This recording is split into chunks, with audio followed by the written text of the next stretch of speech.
سیرت خاتم الانبیاء مسمى به اوجز السیر لخیر البشر صلی اللہ علیہ وسلم، یعنی حضرت صلی اللہ علیہ وسلم کی مختصر مگر نہایت جامع و مستند سوانح عمری۔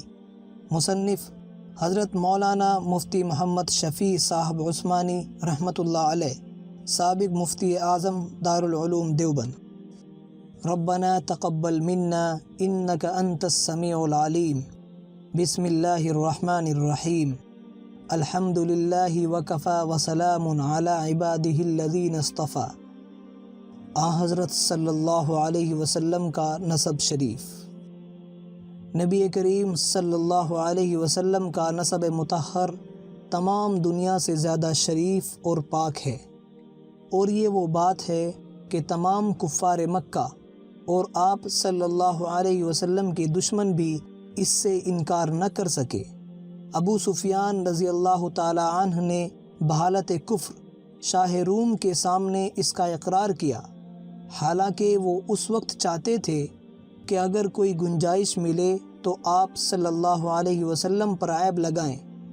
آپ صلی اللہ علیہ وسلم کا نسب شریف والد ماجد کی طرف سے یہ ہے: محمد بن عبداللہ بن عبد المطلب بن ہاشم بن عبد مناف بن قصی بن کلاب بن مرہ بن کعب بن لوئی بن غالب بن فہر بن مالک بن نضر بن کنانہ بن خزیمہ بن مدرکہ بن الیاس بن مزر بن نزار بن معد بن عدنان۔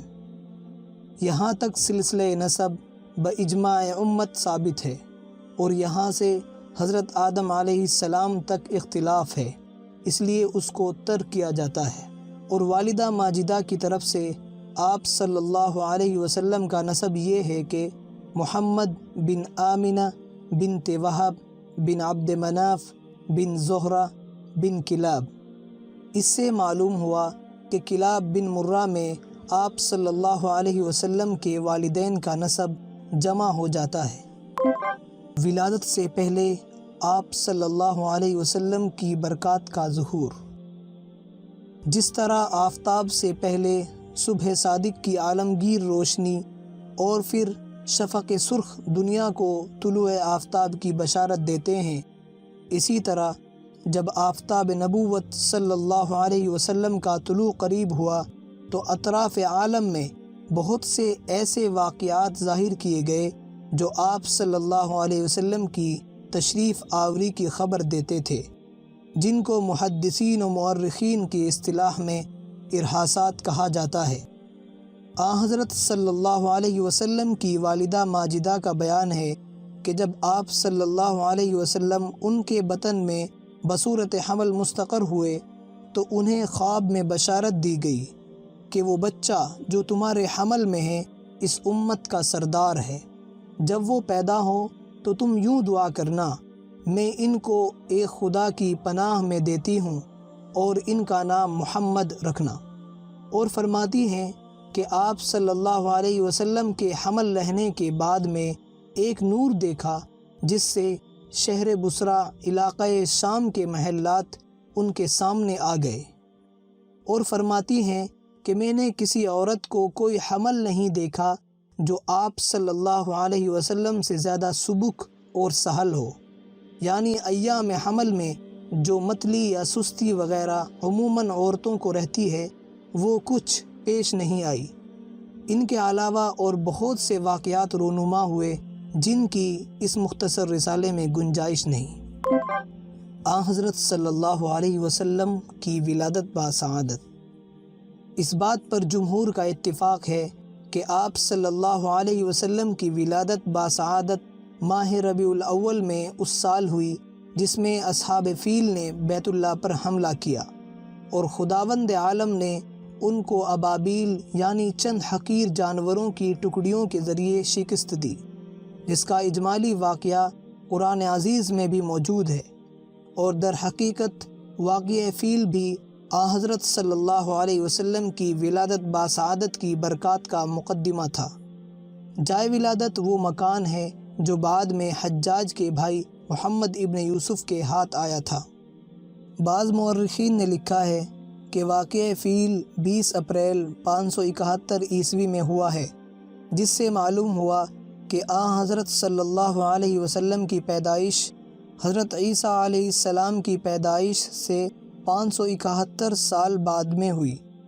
امام حدیث ابن عساکر نے دنیا کی مجمل تاریخ اس طرح لکھی ہے کہ حضرت آدم علیہ السلام اور نوح علیہ السلام کے درمیان 1200 برس کا فاصلہ ہوا، اور نوح علیہ السلام سے ابراہیم علیہ السلام تک 565 برس، اور موسیٰ علیہ السلام سے داؤد علیہ السلام تک 569، اور داؤد علیہ السلام سے عیسیٰ علیہ السلام تک 1356، اور عیسیٰ علیہ السلام اور خاتم الانبیاء صلی اللہ علیہ وسلم کے درمیان 600 برس کا فاصلہ گزرا ہے۔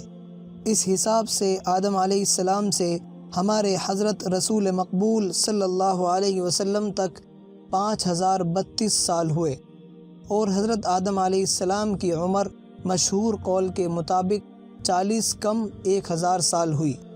اس لیے آدم علیہ السلام کے دنیا میں تشریف لانے سے تقریباً 6000 سال بعد یعنی 7ویں ہزار میں حضرت خاتم الانبیاء صلی اللہ علیہ وسلم رونق افروز عالم ہوئے۔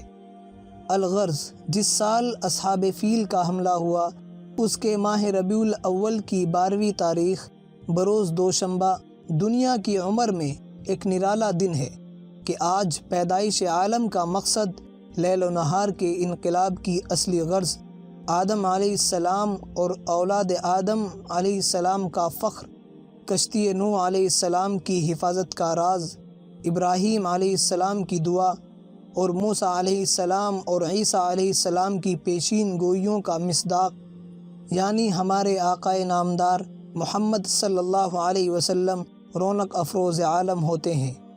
ادھر دنیا کے بت کدے میں آفتاب نبوت کا ظہور ہوتا ہے، اور ادھر ملک فارس میں کسریٰ کے محل میں زلزلہ آتا ہے، جس سے اس کے 14 کنگرے گر جاتے ہیں۔ بحیرہ سادہ ملک فارس کا ایک دریا دفعتاً خشک ہو جاتا ہے۔ فارس کے آتش کدے کی وہ آگ جو 1000 سال سے کبھی نہ بجھی تھی، خود بخود سرد ہو جاتی ہے، اور یہ در حقیقت آتش پرستی اور ہر گمراہی کے خاتمے کا اعلان اور فارس و روم کی سلطنتوں کے زوال کی طرف اشارہ ہے۔ صحیح احادیث میں ہے کہ ولادت کے وقت آپ صلی اللہ علیہ وسلم کی والدہ ماجدہ کے بطن سے ایک ایسا نور ظاہر ہوا کہ جس سے مشرق و مغرب روشن ہو گئے۔ بعض روایات میں ہے کہ آپ صلی اللہ علیہ وسلم زمین پر جلوہ افروز ہوئے تو دونوں ہاتھوں پر سہارا دیے ہوئے تھے۔ پھر آپ صلی اللہ علیہ وسلم نے خاک کی ایک مٹھی بھری اور آسمان کی طرف دیکھا۔ آپ صلی اللہ علیہ وسلم کے والد ماجد کی وفات۔ حضرت صلی اللہ علیہ وسلم ابھی تک پیدا نہیں ہوئے تھے کہ آپ صلی اللہ علیہ وسلم کے والد ماجد عبداللہ کو ان کے والد عبد المطلب نے حکم دیا کہ مدینہ طیبہ سے کھجوریں لائیں۔ عبداللہ آپ کو بصورت حمل چھوڑ کر مدینہ چلے گئے۔ اتفاقاً وہیں ان کی وفات ہو گئی، اور والد کا سایہ پیدائش سے پہلے ہی سر سے اٹھ گیا۔ رضاعت اور زمانۂ طفولیت۔ سب سے پہلے حضرت صلی اللہ علیہ وسلم کو آپ صلی اللہ علیہ وسلم کی والدہ ماجدہ نے اور چند روز کے بعد ابو لہب کی کنیز سویبہ نے دودھ پلایا۔ اس کے بعد یہ دولت خدا داد حلیمہ سعدیہ کو نصیب ہوئی۔ شرفائے عرب کی عام عادت تھی کہ بچوں کو دودھ پلانے کے لیے گرد و جوار کے دیہات میں بھیج دیتے تھے، جس سے بچوں کی جسمانی صحت بھی اچھی ہو جاتی تھی اور وہ خالص عربی زبان بھی سیکھ جاتے تھے، اور اسی لیے گاؤں کی عورتیں اکثر شہروں میں شیرخوار بچے لینے کے لیے جایا کرتی تھیں۔ حضرت حلیمہ سعدیہ کا بیان ہے کہ میں طائف سے بنی سعد کی عورتوں کے ہمراہ دودھ پینے والے بچوں کی تلاش میں مکہ کو چلی۔ اس سال قحط تھا، میری گود میں ایک بچہ تھا، مگر فقر و فاقے کی وجہ سے اتنا دودھ نہ تھا جو کافی ہو سکے۔ رات بھر وہ بھوک سے تڑپتا تھا اور ہم اس کی وجہ سے بیٹھ کر رات گزارتے تھے۔ ایک اونٹنی بھی ہمارے پاس تھی مگر اس کے بھی دودھ نہ تھا۔ مکے کے سفر میں جس دراز گوشت پر سوار تھی وہ بھی اس قدر لاغر تھا کہ سب کے ساتھ نہ چل سکتا تھا۔ ہمراہی بھی اس سے تنگ آ رہے تھے۔ بالآخر مشکل سے یہ سفر طے ہوا۔ مکہ پہنچے تو رسول اللہ صلی اللہ علیہ وسلم کو جو عورت دیکھتی اور یہ سنتی کہ آپ صلی اللہ علیہ وسلم یتیم ہیں تو کوئی قبول نہ کرتی، کیونکہ زیادہ انعام و اکرام کی توقع نہ تھی۔ ادھر حلیمہ کی قسمت کا ستارہ چمک رہا تھا۔ ان کے دودھ کی کمی ان کے لیے رحمت بن گئی، کیونکہ دودھ کم دیکھ کر کسی نے ان کو اپنا بچہ دینا گوارا نہ کیا۔ حلیمہ فرماتی ہے کہ میں نے اپنے شوہر سے کہا کہ یہ تو اچھا نہیں معلوم ہوتا کہ خالی ہاتھ واپس ہوں، خالی سے بہتر ہے اس یتیم کو لے چلوں۔ شوہر نے منظور کیا اور یہ اس در یتیم کو لے آئی، جس سے حلیمہ اور آمنہ کے گھر میں نہیں بلکہ مشرق و مغرب میں اجالا ہونے والا تھا۔ خدا کا فضل کہ حلیمہ کی قسمت جاگی اور سرور کائنات صلی اللہ علیہ وسلم ان کی آغوش میں آ گئے۔ فرودگاہ پر لا کر دودھ پلانے بیٹھی تو برکات کا ظہور شروع ہو گیا۔ اس قدر دودھ اترا کہ آپ صلی اللہ علیہ وسلم نے بھی پیا اور آپ صلی اللہ علیہ وسلم کے رضائی بھائی نے بھی خوب سیر ہو کر پیا اور آرام سے سو گئے۔ ادھر اونٹنی کو دیکھا تو اس کے تھن دودھ سے لبریز تھے۔ میرے شوہر نے اس کا دودھ نکالا اور ہم سب نے سیر ہو کر پیا اور رات بھر آرام سے گزاری۔ مدتوں کے بعد یہ پہلی رات تھی کہ ہم اطمینان کے ساتھ نیند بھر کر سوئے۔ اب تو میرا شوہر بھی کہنے لگا تھا کہ حلیمہ تم تو بڑا مبارک بچہ لائی ہو۔ میں نے کہا مجھے بھی یہی توقع ہے کہ یہ نہایت مبارک لڑکا ہے۔ اس کے بعد ہم مکہ سے روانہ ہوئے۔ میں آپ صلی اللہ علیہ وسلم کو گود میں لے کر اسی دراز گوشت پر سوار ہوئی، مگر اس مرتبہ خدا کی قدرت کا یہ تماشا دیکھتی ہوں کہ اب وہ اتنا تیز چلتا ہے کہ کسی کی سواری اس کے گرد کو بھی نہیں پہنچتی۔ میری ہمراہی عورتیں تعجب سے کہنے لگیں کہ یہ وہی ہے جس پر تم آئی تھی؟ الغرض راستہ قطع ہوا۔ ہم گھر پہنچے، وہاں سخت قحط پڑا ہوا تھا۔ تمام دودھ کے جانور دودھ سے خالی تھے، لیکن میرا گھر میں داخل ہونا تھا اور میری بکریوں کا دودھ سے بھرنا۔ اب روزانہ میری بکریاں دودھ سے بھری آتی تھی اور کسی کو اپنے جانوروں میں ایک قطرہ دودھ نہیں ملتا۔ میری قوم کے لوگوں نے اپنے چرواہوں سے کہا کہ تم بھی اپنے جانور اسی جگہ پر چراؤ جہاں حلیمہ کی بکریاں چرتی ہیں، مگر وہاں تو چراگاہ اور جنگل کی خصوصیت نہ تھی بلکہ کسی اور ہی لال کی خاطر منظور تھی۔ اس کو وہ لوگ کہاں سے لاتے؟ چنانچہ ایک ہی جگہ چرنے کے بعد بھی ان کے جانور دودھ سے خالی اور میری بکریاں بھری ہوئی آتی تھیں۔ اسی طرح ہم برابر آپ صلی اللہ علیہ وسلم کی برکات کا مشاہدہ کرتے رہے، یہاں تک کہ 2 سال پورے ہو گئے اور میں نے آپ صلی اللہ علیہ وسلم کا دودھ چھڑا دیا۔ آپ صلی اللہ علیہ وسلم کا سب سے پہلا کلام۔ حلیمہ رضی اللہ تعالیٰ عنہ کا بیان ہے کہ جس وقت آپ صلی اللہ علیہ وسلم کا دودھ چھڑایا تو یہ کلمات آپ صلی اللہ علیہ وسلم کی زبان مبارک پر جاری ہوئے: اللہ اکبر کبیرہ والحمد للہ حمدا کثیرا وسبحان اللہ بکرۃ واصیلا۔ اور یہ آپ صلی اللہ علیہ وسلم کا سب سے پہلا کلام تھا۔ آپ صلی اللہ علیہ وسلم کا نشو و نما اور سب بچوں سے اچھا تھا کہ 2 سال ہی میں اچھے بڑے معلوم ہونے لگے۔ اب ہم حسب قاعدہ آپ کی والدہ کے پاس لائے، مگر آپ صلی اللہ علیہ وسلم کی برکات کی وجہ سے آپ صلی اللہ علیہ وسلم کو چھوڑنے کو جی نہ چاہتا تھا۔ اتفاقاً اس سال مکہ میں طاعون پھیل رہا تھا۔ ہم وبا کا بہانہ کر کے پھر آپ صلی اللہ علیہ وسلم کو اپنے ساتھ لے آئے۔ آپ صلی اللہ علیہ وسلم ہمارے پاس رہے، باہر نکلتے اور لڑکوں کو کھیلتے ہوئے دیکھتے تھے مگر خود علیحدہ رہتے تھے۔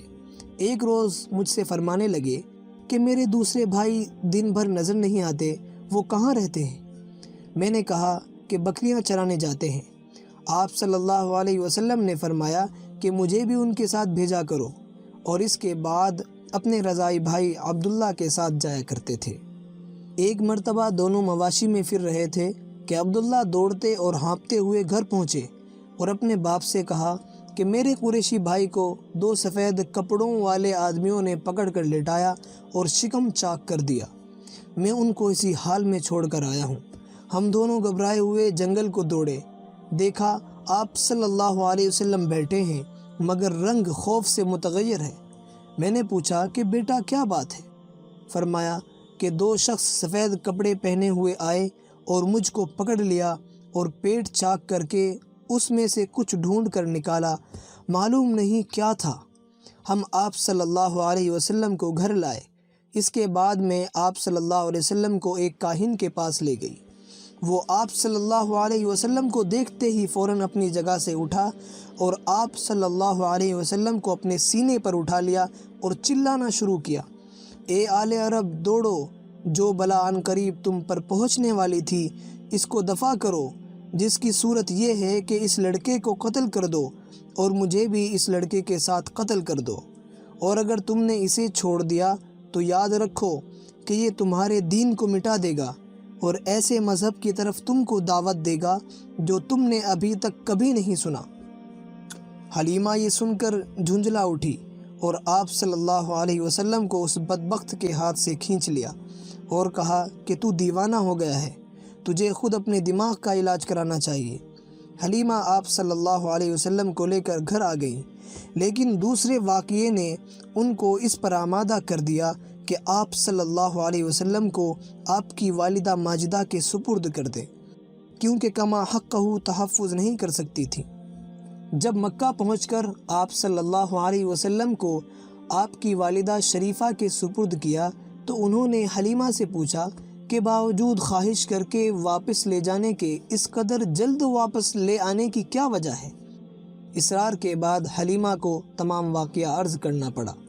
انہوں نے سن کر فرمایا کہ بے شک میرے بیٹے کی ایک خاص شان ہے، اور پھر ایام حمل اور وقت ولادت کے حیرت انگیز واقعات سنائے۔ آپ صلی اللہ علیہ وسلم کی والدہ ماجدہ کی وفات۔ جب آپ صلی اللہ علیہ وسلم کی عمر شریف 4 یا 6 برس کی ہوئی تو مدینہ سے واپس ہوتے ہوئے مقام ابوا میں آپ صلی اللہ علیہ وسلم کی والدہ ماجدہ نے بھی دنیا سے رحلت فرمائی۔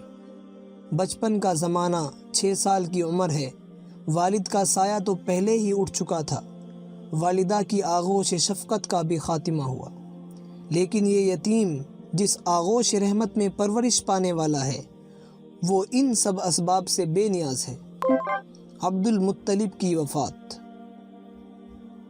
والدین کے بعد آپ صلی اللہ علیہ وسلم اپنے دادا عبد المطلب کے پاس رہے، لیکن خدائے قدوس کو دکھلانا تھا کہ یہ نونہال محض آغوش رحمت میں پرورش پانے والا ہے، مسبب الاسباب اس کی تربیت کا خود کفیل ہو چکا ہے۔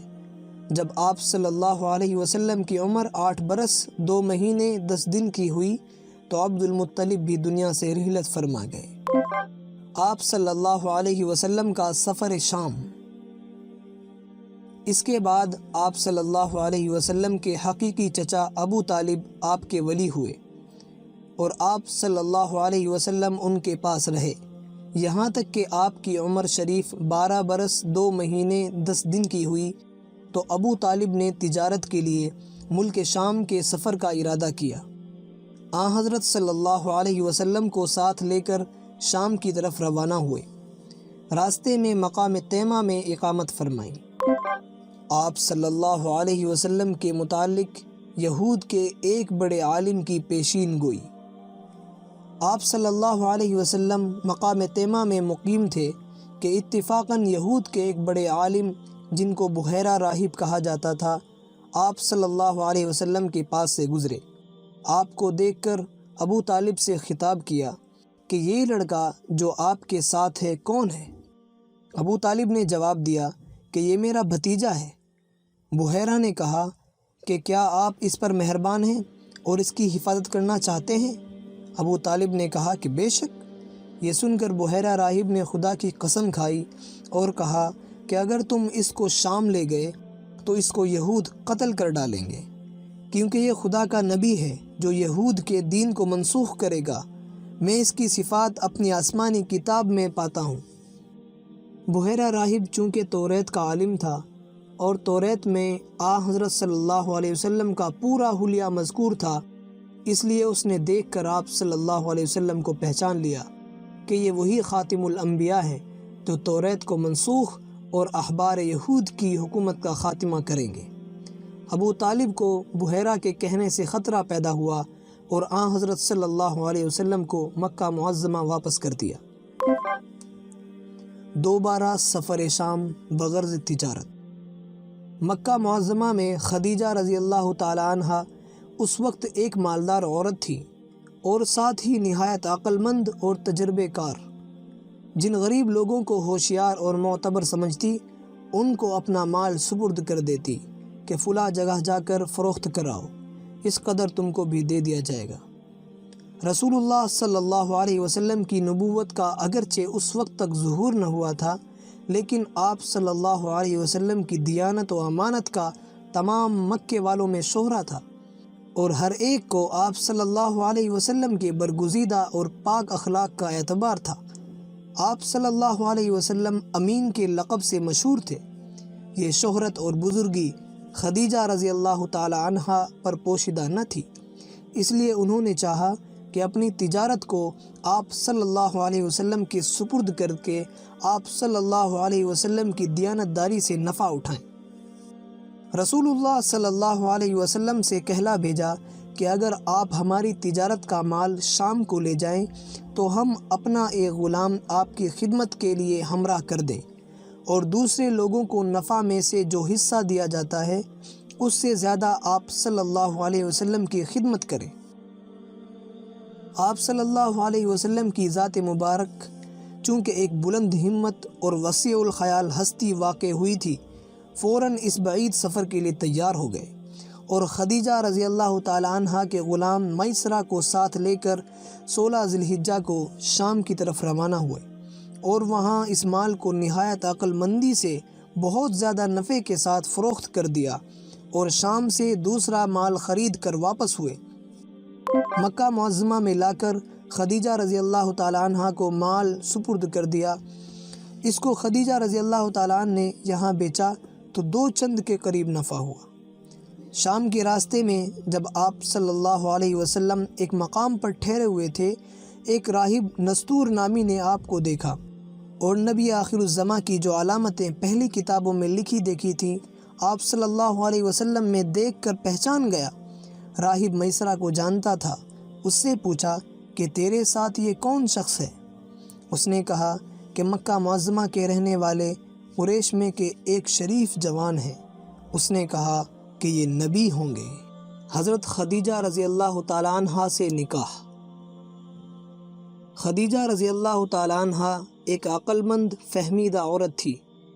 آپ صلی اللہ علیہ وسلم کی شرافت اور محیر العقول اخلاق کو دیکھ کر ان کو ایک سچا اعتقاد اور خالص النفس ہو گیا تھا، جس سے خدیجہ رضی اللہ تعالی عنہ نے خود ارادہ کیا کہ اگر آپ صلی اللہ علیہ وسلم منظور فرما دیں تو آپ صلی اللہ علیہ وسلم ہی سے نکاح کر لیں۔ جب حضرت صلی اللہ علیہ وسلم کی عمر 21 سال ہوئی تو حضرت خدیجہ رضی اللہ تعالی عنہ سے نکاح مقرر ہوا۔ حضرت خدیجہ رضی اللہ تعالی عنہ کی عمر اس وقت 40 اور بعض روایت کی روح سے 45 سال تھی۔ نکاح میں ابو طالب اور بنو ہاشم اور رؤساء مضر سب جمع ہوئے۔ ابو طالب نے خطبہ نکاح پڑھا۔ اس خطبے میں ابو طالب نے حضرت صلی اللہ علیہ وسلم کے متعلق جو الفاظ کہے ہیں وہ سننے کے قابل ہیں، جن کا ترجمہ یہ ہے: یہ محمد بن عبداللہ ہیں جو اگرچہ مال میں کم ہیں لیکن شریفانہ اخلاق اور کمالات کی وجہ سے جس شخص کو آپ کے مقابلے میں رکھا جائے آپ اس سے زیادہ عالی مرتبہ نکلیں گے، کیونکہ مال ایک زائل ہو جانے والا سایہ اور لوٹنے والی چیز ہے، اور یہ محمد جن کی قرابت کو تم سب جانتے ہو خدیجہ بنت خویلد سے نکاح کرنا چاہتے ہیں، اور ان کا کل مہر معجل اور مؤجل میرے مال سے ہے، اور خدا کی قسم اس کے بعد ان کی بڑی عزت اور عظمت ہونے والی ہے۔ ابو طالب کے یہ الفاظ آپ صلی اللہ علیہ وسلم کی شان میں اس وقت ہیں جب کہ آپ صلی اللہ علیہ وسلم کی 21 سال کی عمر ہے اور ابھی ظاہری طور سے نبوت بھی عطا نہیں ہوئی ہے، پھر اس پر ترا یہ کہ ابو طالب اپنے اسی قدیم مذہب پر ہیں جس کے مٹانے کے لیے حضرت صلی اللہ علیہ وسلم کی تمام زندگی وقف ہے، مگر بات یہ ہے کہ حق بات چھپائی نہیں جا سکتی۔ الغرض حضرت خدیجہ رضی اللہ تعالیٰ عنہ سے آپ صلی اللہ علیہ وسلم کا نکاح ہو گیا اور آپ صلی اللہ علیہ وسلم کی خدمت میں 24 سال رہیں، کچھ مدت نزول وحی سے پہلے اور کچھ نزول وحی کے بعد۔ آپ صلی اللہ علیہ وسلم کی اولاد حضرت خدیجہ رضی اللہ تعالیٰ عنہ سے حضرت خدیجہ رضی اللہ تعالیٰ عنہ سے آپ صلی اللہ علیہ وسلم کے 2 فرزند اور 4 صاحبزادیاں پیدا ہوئیں۔ فرزند ارجمند قاسم اور طاہر تھے۔ قاسم رضی اللہ عنہ کے نام سے ہی آپ صلی اللہ علیہ وسلم کی کنیت ابو القاسم مشہور ہے، اور طاہر رضی اللہ عنہ کے متعلق یہ بھی کہا جاتا ہے کہ ان کا نام عبداللہ تھا۔ 4 صاحبزادیاں حضرت فاطمہ رضی اللہ تعالیٰ عنہ، حضرت زینب رضی اللہ تعالیٰ عنہ، حضرت رقیہ رضی اللہ تعالیٰ عنہ، حضرت کلثوم رضی اللہ تعالیٰ عنہ تھیں۔ حضرت زینب رضی اللہ تعالیٰ عنہ آپ کی اولاد میں سب سے بڑی تھی۔ یہ سب اولاد حضرت خدیجہ رضی اللہ تعالیٰ عنہ کے بطن سے تھی، البتہ آپ کے تیسرے صاحبزادے جن کا نام ابراہیم رضی اللہ تعالیٰ عنہ تھا، صرف وہ ماریہ قبطیہ رضی اللہ تعالیٰ عنہ سے تھے۔ آپ کے یہ تینوں فرزند بچپن ہی میں وفات پا گئے تھے، البتہ حضرت قاسم رضی اللہ تعالیٰ عنہ کے متعلق بعض روایات سے معلوم ہوتا ہے کہ وہ اس حد تک پہنچ گئے تھے کہ سواری پر سوار ہو جائیں۔ آپ صلی اللہ علیہ وسلم کی 4 صاحبزادیاں حضرت فاطمہ رضی اللہ تعالیٰ عنہ باجماع امت تمام صاحبزادیوں میں افضل تھیں۔ نبی کریم صلی اللہ علیہ وسلم نے ان کے حق میں ارشاد فرمایا ہے کہ وہ جنتی عورتوں کی سردار ہیں۔ ان کا نکاح 15 برس 5.5 ماہ کی عمر میں حضرت علی رضی اللہ تعالیٰ عنہ سے ہوا۔ 480 درہم مہر مقرر کیا گیا، جس کے تقریباً 150 روپے کلدار ہوتے ہیں۔ اس سیدۃ النساء کا جہیز کیا تھا؟ ایک چادر، ایک تکیہ جس میں کھجور کے درخت کا گودا بھرا ہوا تھا، ایک چمڑے کا گدا، ایک بان کی چارپائی، ایک چھاگل اور 2 مٹی کے گھڑے اور 2 مشکیزیں اور ایک چکی۔ چکی پیسنا اور گھر کے سب کام خود اپنے ہاتھ سے کرتی تھی۔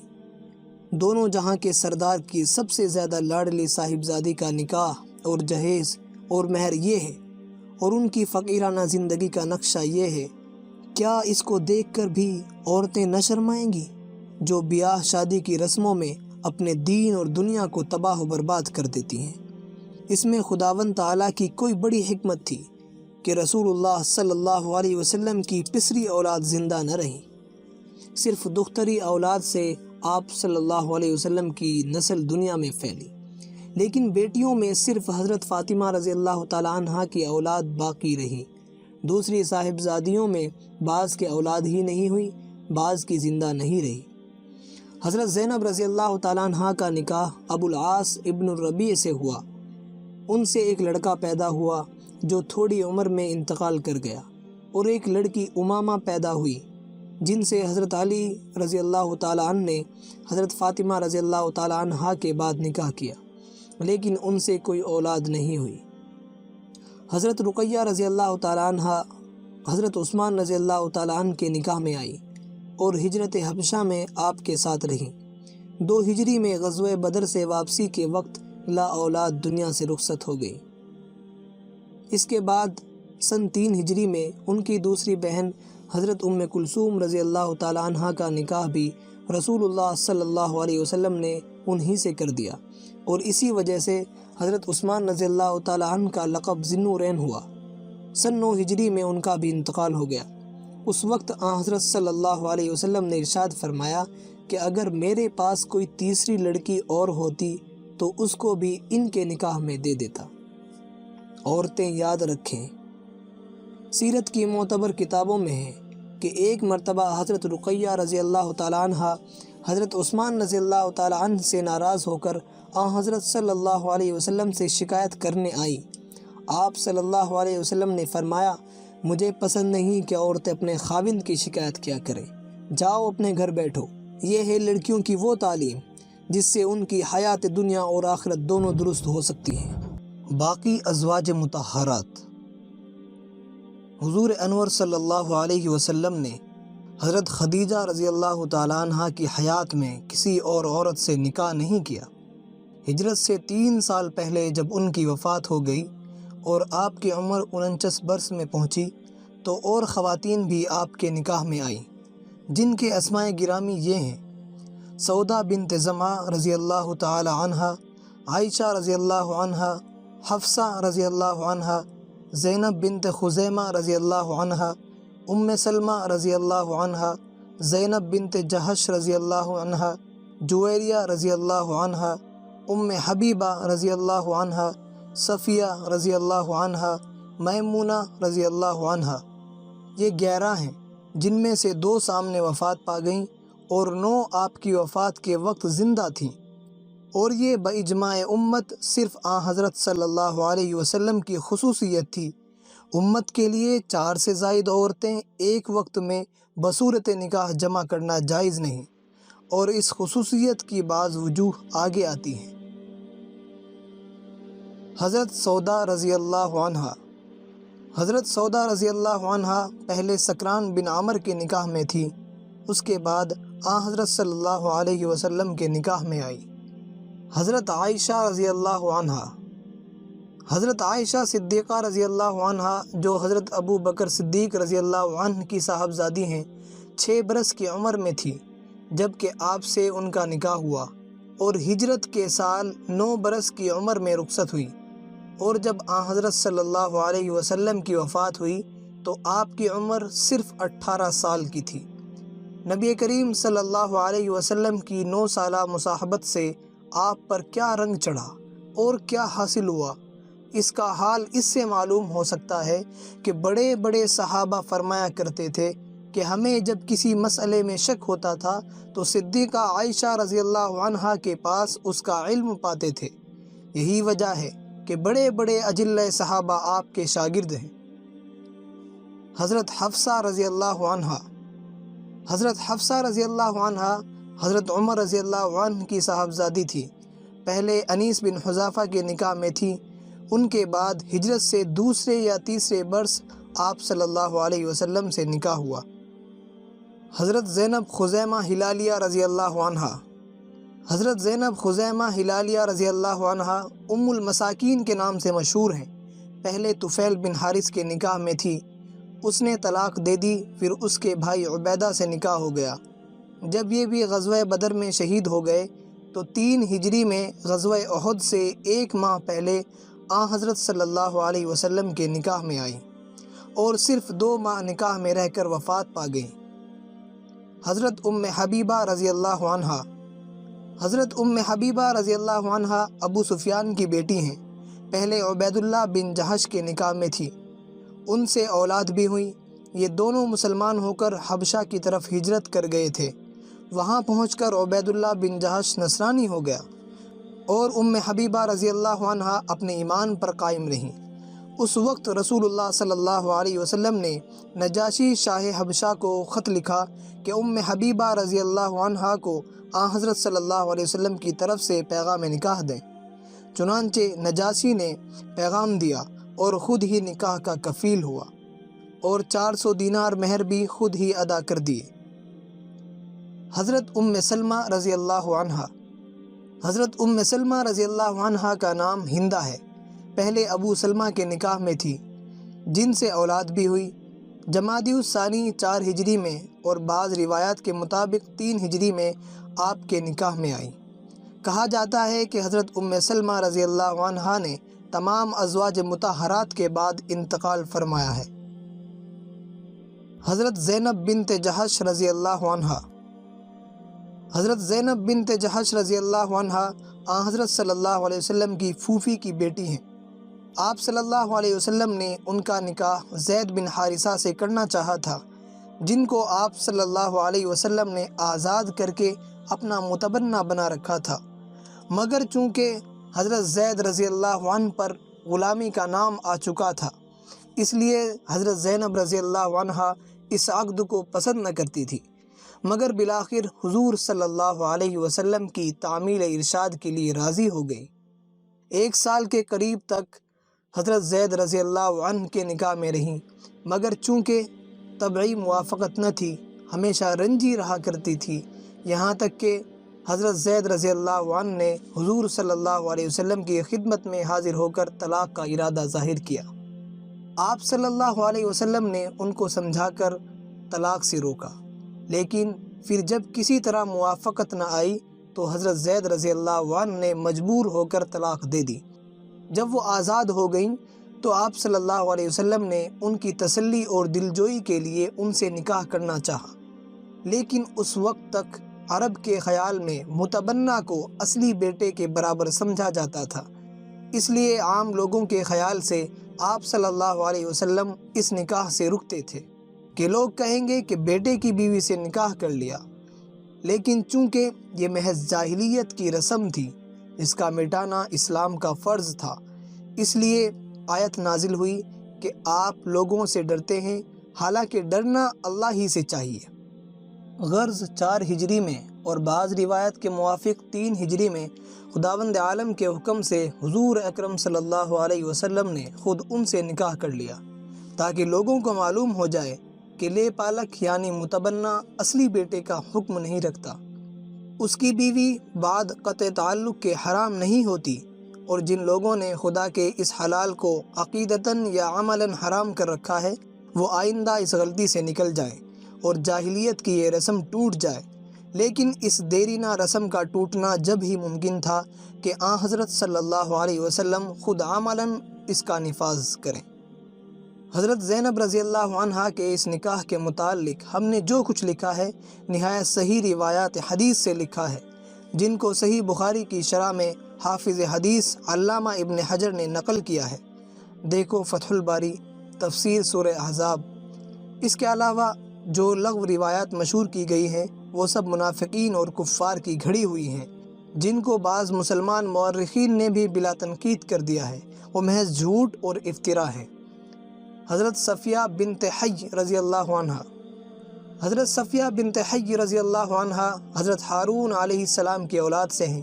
یہ صرف ان کی خصوصیت کہ ایک نبی کی صاحبزادی اور ایک نبی کی زوجہ تھی، پہلے کنانہ ابن ابی الحقیق کے نکاح میں تھی، ان کے قتل کے بعد آپ کے عقد میں آئی۔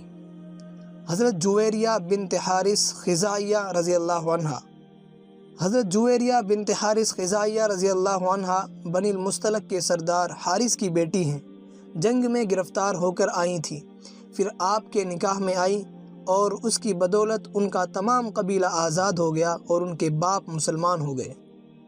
حضرت میمونہ بنت حارث ہلالیہ رضی اللہ عنہ حضرت میمونہ بنت حارث ہلالیہ رضی اللہ عنہ اول مسعود بن عمر کے نکاح میں تھی، اس نے طلاق دے دی تو ابو رحم سے نکاح ہو گیا، اس کی وفات کے بعد آن حضرت صلی اللہ علیہ وسلم کے نکاح میں آئی۔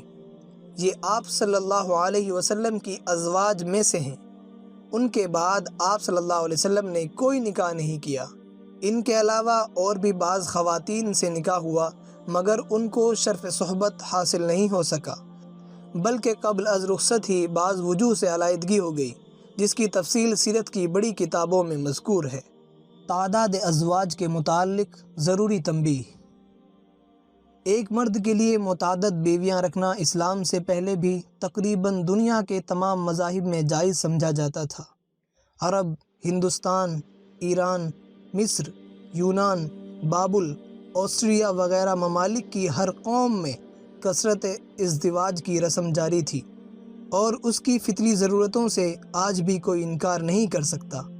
دور حاضر میں یورپ نے اپنے متقدمین کے خلاف تعدد ازواج کو ناجائز کرنے کی کوشش کی، لیکن نبھ نہ سکی، اور بالآخر فطری قانون غالب آیا اور اب اس کے رواج دینے کے لیے کوشش کی جا رہی ہے۔ مسٹر ڈیون پورٹ، جو ایک مشہور عیسائی فاضل ہے، تعداد ازدواج کی حمایت میں انجیل کی بہت آیتیں نقل کرنے کے بعد لکھتا ہے، ان آیتوں سے پایا جاتا ہے کہ تعداد ازدواج صرف پسندیدہ ہی نہیں بلکہ خاص خدا نے اس میں برکت دی ہے۔ البتہ دیکھنے کے قابل بات یہ ہے کہ اسلام سے پہلے تعداد ازدواج کی کوئی حد نہ تھی، ایک ایک شخص کے تحت میں 1000 تک عورتیں رہتی تھیں۔ عیسائیوں کے پادری برابر کثرت ازدواج کے عادی تھے۔ 16ویں صدی عیسوی تک جرمن میں اس کا عام رواج تھا۔ شاہ قسطنطین اور اس کے جانشینوں نے بہت سی بیویاں کی تھیں۔ اسی طرح ویدک تعلیم غیر محدود تعداد ازدواج کو جائز رکھتی ہے اور اس سے 10 13 27 بیویاں ایک وقت میں جمع رکھنے کی اجازت معلوم ہوتی ہے۔ غرض اسلام سے پہلے کثرت ازدواج ایک غیر محدود صورت سے رائج تھی۔ جہاں تک مذاہب و ممالک کی تاریخ سے معلوم ہوتا ہے، کسی مذہب اور کسی قانون نے اس پر کوئی حد نہ لگائی تھی، نہ یہود نے، نہ نصارہ نے، نہ ہندوؤں نے، اور نہ آریوں نے، اور نہ پارسیوں نے۔ اسلام کے ابتدائی زمانے میں 4 سے زائد عورتیں تھیں۔ حضرت خدیجہ رضی اللہ تعالیٰ عنہ کے بعد حضور اقدس صلی اللہ علیہ وسلم کے عقد میں بھی خاص اسلامی ضرورتوں کی بنا پر 10 ازواج تک جمع ہو گئے۔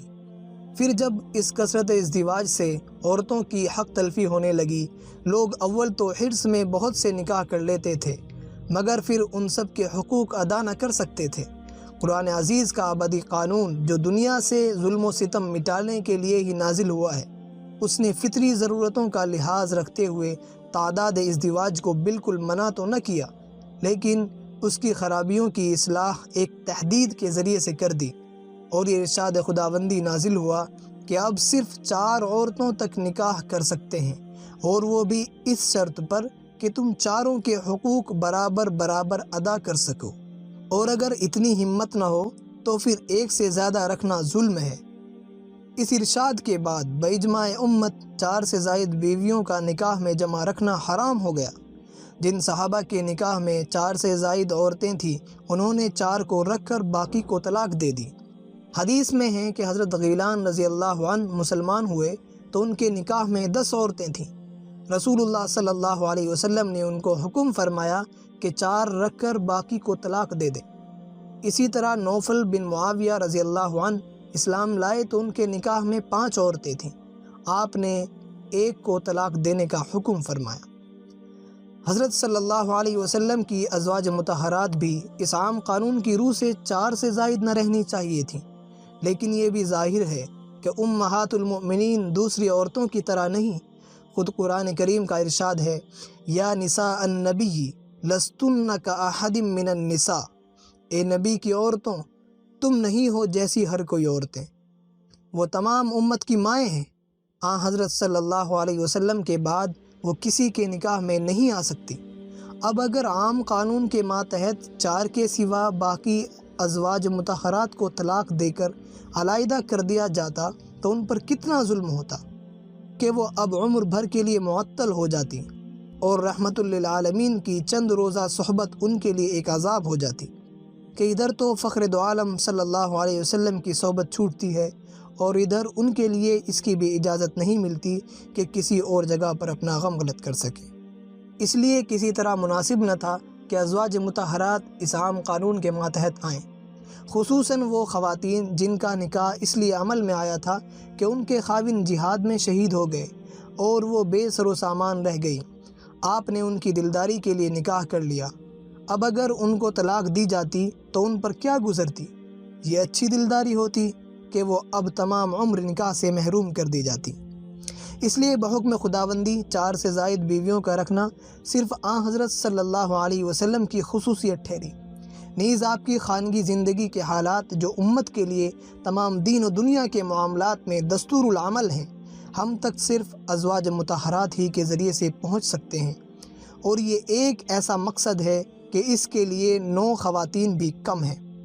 ان حالات پر نظر کرتے ہوئے کیا کوئی انسان کہہ سکتا ہے کہ یہ خصوصیت معاذ اللہ کسی نفسانی خواہش پر مبنی تھی؟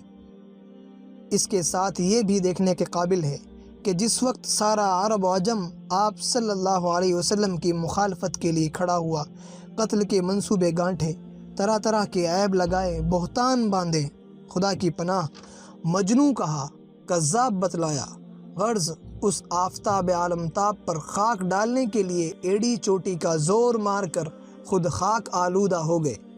یہ سب کچھ کیا لیکن کیا کسی کافر نے خواہشات نفسانی اور عورتوں کے معاملے میں بھی کسی وقت آپ پر کوئی الزام لگایا؟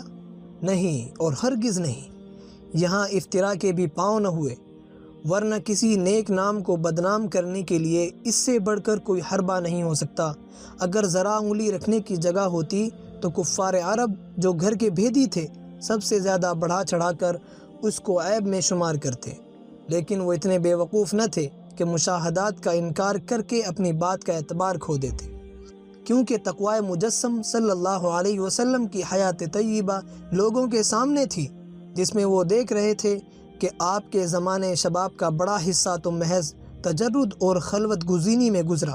پھر جب عمر شریف 25 سال میں پہنچی تو حضرت خدیجہ رضی اللہ تعالیٰ عنہ کی طرف سے نکاح کی درخواست ہوئی، جو بیوہ اور صاحب اولاد ہونے کے ساتھ اس وقت 40 سال کی عمر میں بڑھاپے کا زمانہ گزار رہی تھیں، اور آپ سے پہلے 2 شوہروں کے نکاح میں رہ چکی تھی، اور 2 لڑکوں اور 3 لڑکیوں کی ماں تھی۔ بارگاہ نبوت میں ان کی درخواست رد نہ کی گئی، اور پھر اکثر عمر اسی ایک نکاح میں گزار دی گئی، اور وہ بھی اس طرح کہ ان کو چھوڑ کر حرا کے لق و دق غار میں ایک مہینے تک محض عبادت الہی میں مصروف رہتے تھے، اور عمر کا بڑا حصہ اسی نکاح پر گزارا۔ اسی لیے آپ کی جتنی اولاد ہوئی وہ سب حضرت خدیجہ رضی اللہ تعالیٰ عنہ سے ہیں۔ البتہ حضرت خدیجہ رضی اللہ تعالیٰ عنہ کی وفات کے بعد جب کہ عمر شریف 50 سال سے تجاوز کر جاتی ہے تو یہ سارے نکاح ظہور میں آتے ہیں، اور خاص شرعی ضرورتوں کے ماتحت 10 خواتین تک آپ کے نکاح میں داخل ہوتی ہیں، جو سب کی سب حضرت عائشہ رضی اللہ تعالیٰ عنہ کے سوا بیوہ ہیں اور بعض صاحب اولاد بھی ہیں۔ ان حالات پر نظر کرتے ہوئے میں گمان نہیں کر سکتا کہ کوئی سلیم الحواس انسان آپ کے اس تعداد ازدواج کو معاذ اللہ کسی نفسانی خواہش کا نتیجہ بتلا سکے گا۔ اگر کوئی شبر چشم آفتاب نبوت کی عظمت و جلال کو بھی نہ دیکھ سکے اور آپ کے اخلاق، اعمال، تقوی و طہارت، زہد و ریاضت اور مقدس زندگی کے تمام گرد و پیش کے حالات سے بھی آنکھ چرا لے تو خود ان متعدد نکاحوں کے واقعات و حالات ہی اس کو یہ کہنے پر مجبور کریں گے کہ یہ تعدد ازدواج یقیناً کسی نفسانی خواہش پر مبنی نہ تھا، ورنہ ساری عمر ایک سن رسیدہ عورت کے ساتھ گزار کر تقریباً 55 سالہ کو اس کام کے لیے تجویز کرنا کسی انسان کی عقل تسلیم نہیں کر سکتی، خصوصاً جب کہ کفار عرب اور رؤسائے قریش آپ کے ایک اشارے پر اپنا منتخب حسن و جمال آپ کے قدموں پر نثار کرنے کے لیے تیار تھے، جیسا کہ سیرت و تاریخ کی معتبر کتابیں اس کی شاہد ہیں۔ اور اس سے بھی قطع نظر کی جائے تو خود مسلمان کی جمعیت بھی اس عرصے میں لاکھوں کی تعداد تک پہنچ چکی تھی، جن کی ہر عورت آپ کے عقد میں داخل ہونے کو بجا طور پر فلاح دارین سمجھتی تھی۔ یہ سب کچھ تھا، مگر نبوت کے عقد میں 50 سال تک صرف ایک خدیجہ رضی اللہ عنہا تھی، جن کی عمر بوقت نکاح بھی 40 سال تھی۔ پھر اس کے بعد بھی جن خواتین کا نکاح کے لیے انتخاب کیا جاتا ہے وہ ایک کے سوا سب کی سب بیوہ اور صاحب اولاد ہیں۔ امت کی بے شمار کنواری لڑکیاں اس وقت بھی انتخاب میں نہیں آتی۔ اس مختصر رسالے میں تفصیل کی گنجائش نہیں، ورنہ دکھلایا جاتا کہ آپ صلی اللہ علیہ وسلم کے یہ متعدد نکاح کس قدر اسلامی اور شرعی ضرورتوں پر مبنی تھے۔ نیز اگر یہ نہ ہوتے تو بہت سے وہ احکام جو عورتوں ہی کے ذریعے سے امت کو پہنچ سکتے تھے وہ سب مخفی رہ جاتے۔ کس قدر بے حیائی اور حق کشی ہے کہ حضرت رسالت کے اس تعداد ازدواج کو نفسانی خواہشوں پر محمول کیا جائے۔ اگر باطل پرستی نے عقل و حواس کو اندھا کر دیا ہو تو کوئی کافر بھی ایسا نہیں کہہ سکتا۔ نبی کریم صلی اللہ علیہ وسلم نے 9 ازواج مطہرات کو چھوڑ کر انتقال فرمایا۔ آپ صلی اللہ علیہ وسلم کے بعد سب سے پہلے ازواج مطہرات میں سے حضرت زینب بنت جحش رضی اللہ تعالیٰ عنہ کی وفات ہوئی، اور سب سے آخر میں حضرت ام سلمہ رضی اللہ عنہا نے وفات پائی۔ آپ صلی اللہ علیہ وسلم کے چچا اور پھوپھیاں عبد المطلب کے 10 بیٹے تھے۔ نمبر 1 حارث، نمبر 2 زبیر، نمبر 3 حجل، نمبر 4 زرار، نمبر 5 مقوم، نمبر 6 ابو لہب، نمبر 7 عباس، نمبر 8 حمزہ، نمبر 9 ابو طالب، نمبر 10 عبداللہ، جن میں سے عبداللہ آپ صلی اللہ علیہ وسلم کے والد ماجد ہیں، باقی 9 آپ کے چچا ہیں۔ حضرت عباس اپنے سب بھائیوں میں چھوٹے ہیں۔ آپ صلی اللہ علیہ وسلم کی پھوپھیاں 6 ہیں۔ Number 1 Umaima, number 2 Umm Hakim, number 3 Barrah, number 4 Atika, number 5 Safiya, number 6 عروہ۔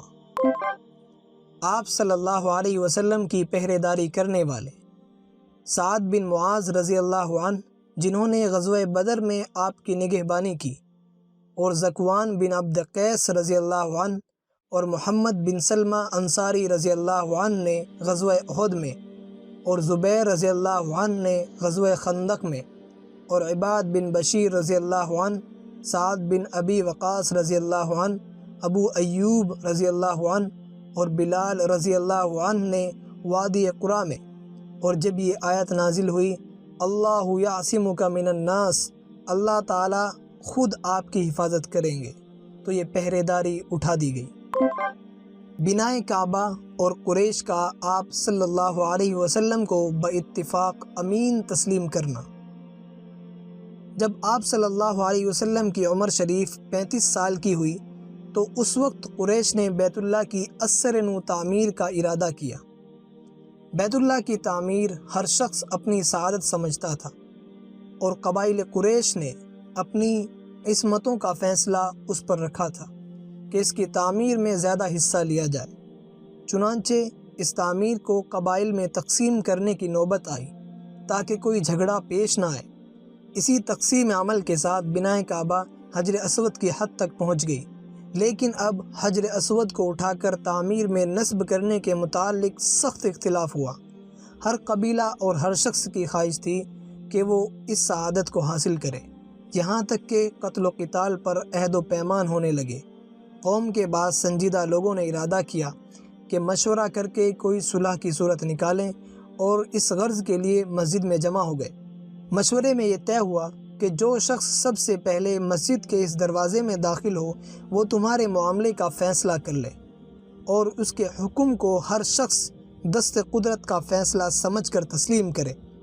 خدا کی قدرت کہ سب سے پہلے نبی کریم صلی اللہ علیہ وسلم اس دروازے سے داخل ہوئے۔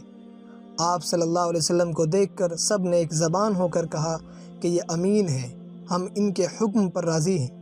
آپ صلی اللہ علیہ وسلم تشریف لائے اور وہ حکیمانہ فیصلہ کیا کہ سب خوش ہو گئے، یعنی ایک چادر پھیلا دی اور اس میں حجر اسود کو اپنے ہاتھ سے اٹھا کر رکھ دیا، اور پھر حکم دیا کہ ہر قبیلے کے منتخب آدمی چادر کا ایک ایک کنارہ پکڑ لے۔ اسی طرح کیا گیا۔ جب بنیاد تک پہنچ گیا تو خود اپنے ہاتھ سے اٹھا کر رکھ دیا۔ ابن ہشام اس واقعے کو نقل کرنے کے بعد لکھتے ہیں کہ نبوت سے پہلے تمام قریش بالاتفاق آپ صلی اللہ علیہ وسلم کو امین کہا کرتے تھے۔ عطائے نبوت۔ جب آپ صلی اللہ علیہ وسلم کی عمر شریف 40 برس 1 دن کی ہوئی تو ظاہری طور پر بھی باضابطہ آپ صلی اللہ علیہ وسلم کو خلعت نبوت کے ساتھ ممتاز و مشرف فرمایا، جس کی تاریخ ولادت کی طرح ماہ ربیع الاول روز دوشنبہ ہے۔ اس کے علاوہ اور بھی مختلف اقوال ہیں۔ دنیا میں اشاعت اسلام، تبلیغ کا پہلا قدم۔ ابتداءً جب نبی کریم صلی اللہ علیہ وسلم پر وحی نازل ہوئی تو آپ اعلاناً تبلیغ کے لیے مامور نہ تھے، بلکہ اس میں صرف آپ کی ذات کے لیے احکام تھے۔ پھر کچھ دنوں سلسلہ وحی منقطع رہنے کے بعد جو آپ پر دوبارہ وحی شروع ہوئی تو اس میں آپ کو تبلیغ اسلام کے لیے حکم ہوا، مگر دنیا میں جہالت و ضلالت کی حکومت تھی، بالخصوص عرب کا تکبر و غرور اور تقلید آبائی انہیں حق کی آواز پر کان لگانے کی ہرگز اجازت نہ دیتی تھی۔ اس لیے ابتدا میں حکمت الہیہ کا تقاضا یہ ہوا کہ آپ صلی اللہ علیہ وسلم کو اعلاناً تبلیغ و اشاعت اسلام کا امر نہ کیا جائے، تاکہ اول ہی سے لوگ متنفر نہ ہو جائیں۔ چنانچہ حضرت صلی اللہ علیہ وسلم نے ابتداءً دعوت اسلام اپنی جان پہچان کے لوگوں میں اور ان شخصوں میں شروع کی جن پر آپ صلی اللہ علیہ وسلم کو اعتماد تھا۔ یا آپ فراست کے ذریعے ان میں خیر و صلاح کے آثار دیکھتے تھے؟ اس طریق پر سب سے پہلے زوج مطہرہ حضرت خدیجہ رضی اللہ تعالی عنہ اور حضرت ابو بکر صدیق رضی اللہ تعالی عنہ اور آپ کے چچا زاد بھائی حضرت علی کرم اللہ وجہہ رضی اللہ تعالی عنہ اور آپ کے متبنہ زید بن حارثہ مشرف با اسلام ہوئے، اور حضرت ابو بکر رضی اللہ تعالی عنہ نبوت سے پہلے حضرت صلی اللہ علیہ وسلم کے دوست تھے اور آپ کے صدق و دیانت اور اخلاق سے خوب واقف تھے، اور جب آپ نے ان کو رسالت الہیہ کی خبر دی تو فوراً آپ کی تصدیق کی اور کلمہ شہادت پڑھ کر مسلمان ہو گئے۔ ابو بکر صدیق رضی اللہ تعالی عنہ اپنی قوم کے مسلم بزرگ تھے، تمام معاملات میں لوگ ان پر اعتماد کرتے تھے۔ اسلام میں داخل ہونے کے بعد آپ نے بھی ان لوگوں کو دعوت اسلام دینی شروع کی جن میں کچھ صلاح و خیر کے آثار دیکھے۔ چنانچہ حضرت عثمان غنی اور عبد الرحمن بن عوف، سعد بن ابی وقاص، زبیر ابن العوام، طلحہ بن عبید اللہ رضی اللہ تعالی عنہم نے ان کی دعوت قبول کی، اور آپ ان سب کو حضرت صلی اللہ علیہ وسلم کی خدمت میں لے گئے اور سب کے سب مسلمان ہو گئے۔ ان کے بعد ابو عبیدہ ابن الجراح اور عبیدہ بن حارث بن عبد المطلب اور سعید بن زید عدوی اور ابو سلمہ مخزومی اور خالد بن سعید بن عاص اور عثمان بن مظعون اور ان کے دونوں بھائی قدامہ اور عبید اللہ اور ارقم بن ارقم رضی اللہ عنہم اجمعین مشرف با اسلام ہوئے۔ یہ سب کے سب قریش میں سے تھے، اور غیر قریش میں سے صہیب رومی رضی اللہ عنہ، عمار بن یاسر رضی اللہ عنہ، ابو ذر غفاری رضی اللہ عنہ، عبداللہ بن مسعود رضی اللہ عنہ اسلام میں داخل ہوئے۔ اس وقت تک یہ دعوت اسلام محض خفیہ طور پر جاری تھی، عبادات اور اعمال شرعیہ بھی چھپ چھپ کر ادا کرا دیے جاتے تھے، یہاں تک کہ بیٹا باپ سے اور باپ بیٹے سے چھپ کر نماز پڑھتا تھا۔ جب مسلمانوں کی تعداد 30 سے بڑھ گئی تو حضرت صلی اللہ علیہ وسلم نے ان کے لیے ایک وسیع گھر مقرر فرما دیا جس میں وہ سب جمع ہو جایا کرتے تھے، اور آپ ان کو تعلیم فرماتے تھے۔ اس طریقے کی دعوت اسلام 3 سال تک جاری رہی۔ اس دوران میں قریش کی ایک خاصی جماعت اسلام میں داخل ہو گئی، اور پھر اور لوگ بھی داخل ہونے شروع ہو گئے، اور یہ خبر مکہ میں پھوٹ نکلی اور لوگوں میں جا بجا اس کا چرچا ہونے لگا، اور اب اعلاناً دعوت حق کا وقت آ پہنچا۔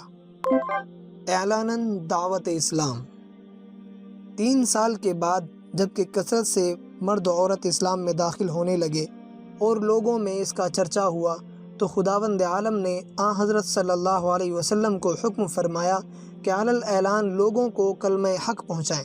آپ صلی اللہ علیہ وسلم نے فوراً اس حکم کی تکمیل کی اور مکہ کی پہاڑی صفا پر چڑھ کر قبائل قریش کا نام لے لے کر آواز دی۔ جب تمام قبائل جمع ہو گئے تو آپ صلی اللہ علیہ وسلم نے اولاً سب سے دریافت کیا کہ اگر میں آپ کو یہ خبر دوں کہ غنیم کا لشکر تم پر چلا آ رہا ہے اور قریب ہے کہ تم پر لوٹ ڈال دے تو کیا تم سب میری تصدیق کرو گے؟ یہ سن کر سب کے سب یک زباں ہو کر بولے، بے شک ہم آپ کی خبر کو بالکل حق سمجھیں گے، کیونکہ ہم نے آج تک کبھی آپ کو جھوٹ بولتے نہیں دیکھا۔ اس کے بعد آپ صلی اللہ علیہ وسلم نے فرمایا کہ میں تمہیں خبر دیتا ہوں کہ تم نے اپنے باطل عقائد کو نہ چھوڑا تو خدا تعالیٰ کا سخت عذاب تم پر آنے والا ہے، اور فرمایا جہاں تک مجھے معلوم ہے کہ دنیا میں کوئی انسان اپنی قوم کے لیے اس تحفے سے بہتر تحفہ لے کر نہیں آیا جو میں تمہارے لیے لایا ہوں۔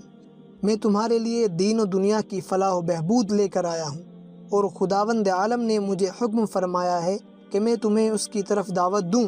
خدا کی قسم اگر میں تمام دنیا کے انسانوں سے جھوٹ بولتا تب بھی تمہارے سامنے جھوٹ نہ بولتا، اور اگر ساری دنیا کو دھوکہ دیتا تب بھی تمہیں دھوکہ نہ دیتا۔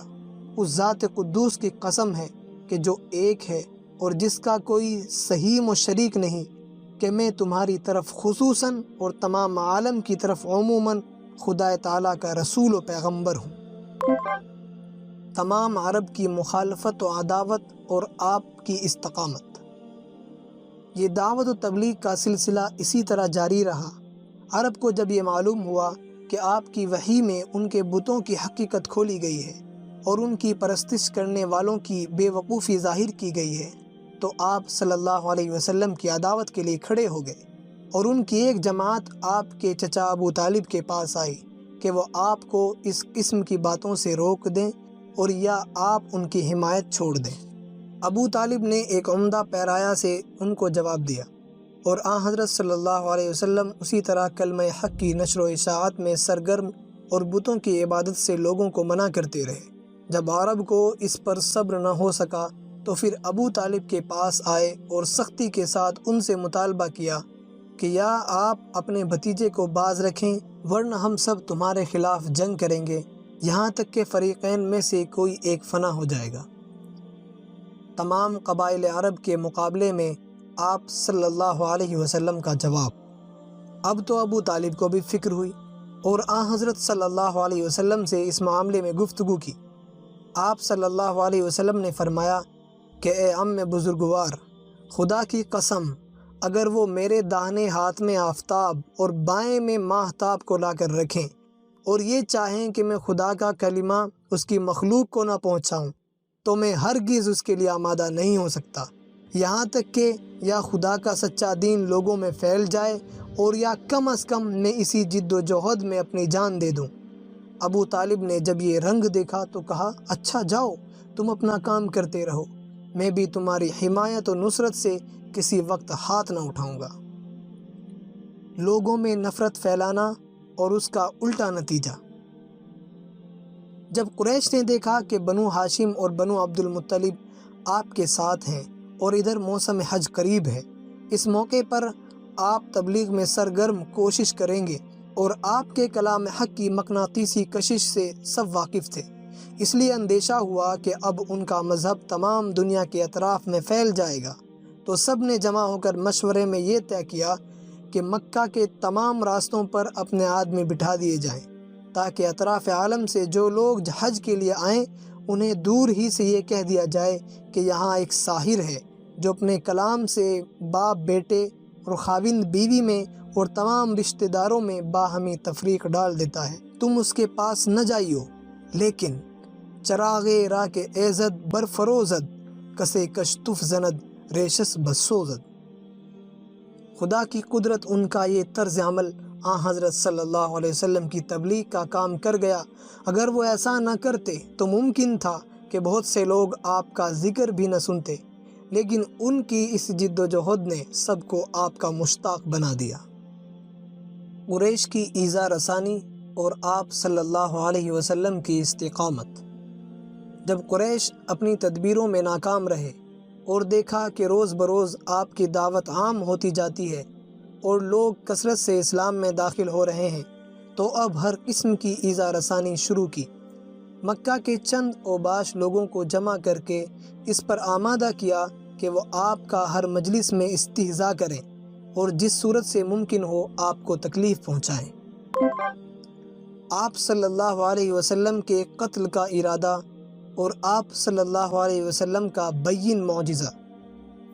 ایک مرتبہ حضرت صلی اللہ علیہ وسلم کعبہ شریف کے پاس نماز پڑھ رہے تھے۔ جب سجدے میں گئے تو ابو جہل نے موقع کو غنیمت سمجھ کر ارادہ کیا کہ پتھر سے آپ صلی اللہ علیہ وسلم کا سر مبارک کچل ڈالے۔ دشمن اگر قوی است نگہباں قوی ترست، جب پتھر لے کر آپ کے قریب پہنچتا ہے تو ہاتھ کانپ جاتے ہیں، پتھر ہاتھ سے گر جاتا ہے، رنگ فق ہو جاتا ہے اور بھاگ کر اپنی جماعت کے پاس آتا ہے اور کہتا ہے کہ جب میں نے آپ کے سر کی طرف ہاتھ بڑھانے کا ارادہ کیا تو ایک عجیب وضع کا اونٹ منہ کھولے ہوئے میری طرف جھپٹا اور قریب تھا کہ مجھے کھا جائے، میں نے ایسا اونٹ آج تک کبھی نہیں دیکھا۔ یہ وہ واقعہ ہے جو کفار کے مجمع میں سب کے سامنے پیش آیا اور خود کفار کے سردار ابو جہل نے اس کا اقرار کیا۔ ابو جہل، عقبہ بن ابی معیط، ابو لہب، عاص بن وائل، اسود بن عبد یغوث، اسود بن عبد المطلب، ولید بن مغیرہ، نضر بن حارث، یہ لوگ ہر وقت حضرت صلی اللہ علیہ وسلم کی در پہ ایذا رہتے تھے۔ ان میں سے کسی کو اسلام کی توفیق نہیں ہوئی، بلکہ سب کے سب نہایت ذلیل ہو کر ہلاک ہوئے۔ کچھ غزوہ بدر میں تلوار کے گھاٹ اتر گئے اور کچھ نہایت گندے اور سخت امراض میں گل سڑ کر مر گئے۔ قریش کا آپ صلی اللہ علیہ وسلم کو ہر قسم کی طمع دینا اور آپ صلی اللہ علیہ وسلم کا جواب۔ جب کفار قریش نے دیکھ لیا کہ یہ تدبیر بھی کارگر نہیں ہوتی تو سب نے مشورہ کر کے یہ طے کیا کہ وہ اپنے سب سے زیادہ چالاک سردار عتبہ بن ربیعہ کو آپ کے پاس بھیجیں تاکہ وہ آپ کو ہر قسم کی دنیاوی طمع دلائے۔ شاید اس تدبیر سے آپ صلی اللہ علیہ وسلم اپنے دعوے سے خاموش ہو بیٹھیں۔ عتبہ ابن ربیعہ آپ کی خدمت میں حاضر ہوا۔ آپ صلی اللہ علیہ وسلم مسجد میں نماز پڑھ رہے تھے۔ پاس جا کر کہا کہ بھتیجے، تم حسب و نسب کے اعتبار سے ہم سب میں بہتر ہو، اور اس کے باوجود تم نے اپنی جماعت میں ایک تفریق ڈال دی اور ان کے معبودوں کو اور ان کو برا بھلا کہا، ان کو اور ان کے آباء و اجداد کو جاہل ٹھہرایا۔ تم آج اپنے دل کی بات کہہ دو۔ اگر ان سارے قصوں سے تمہاری غرض یہ ہے کہ بڑی دولت جمع کر لو تو سنو، ہم تمہارے واسطے اتنا مال جمع کر دینے کے لیے تیار ہیں کہ تم اہل مکہ میں سب سے زیادہ مالدار ہو جاؤ، اور اگر یہ چاہتے ہو کہ تمہیں سرداری حاصل ہو جائے تو ہم سب اس پر راضی ہیں کہ تمام قریش کا سردار بنا دیں اور آپ کے حکم کے بغیر کوئی ذرہ نہ ہلائیں، اور اگر آپ کی غرض بادشاہت ہے تو ہم آپ کو اپنا سب کا بادشاہ بھی بنا سکتے ہیں، اور اگر تم پر معاذ اللہ کسی جن کا اثر ہے اور یہ اسی کا کلام یعنی وحی ہے تم لوگوں کو سناتے ہو اور تم اس کے دفع کرنے سے عاجز ہو تو ہم آپ کے لیے کوئی طبیب تلاش کریں جو آپ کا علاج کرے۔ جب عتبہ اپنے کلام سے فارغ ہوا تو نبی کریم صلی اللہ علیہ وسلم نے اس کی ساری داستان کے جواب میں صرف ایک سورت قرآن سنا دی، جس کو سن کر عتبہ ہکا بکا رہ گیا اور اپنی قوم میں واپس آ کر کہنے لگا کہ خدا کی قسم، آج میں نے ایسا کلام سنا ہے کہ اس سے پہلے اپنی عمر میں کبھی نہیں سنا تھا۔ خدا کی قسم، نہ وہ شعر ہے، نہ نجومیوں کا کلام ہے اور نہ سحر۔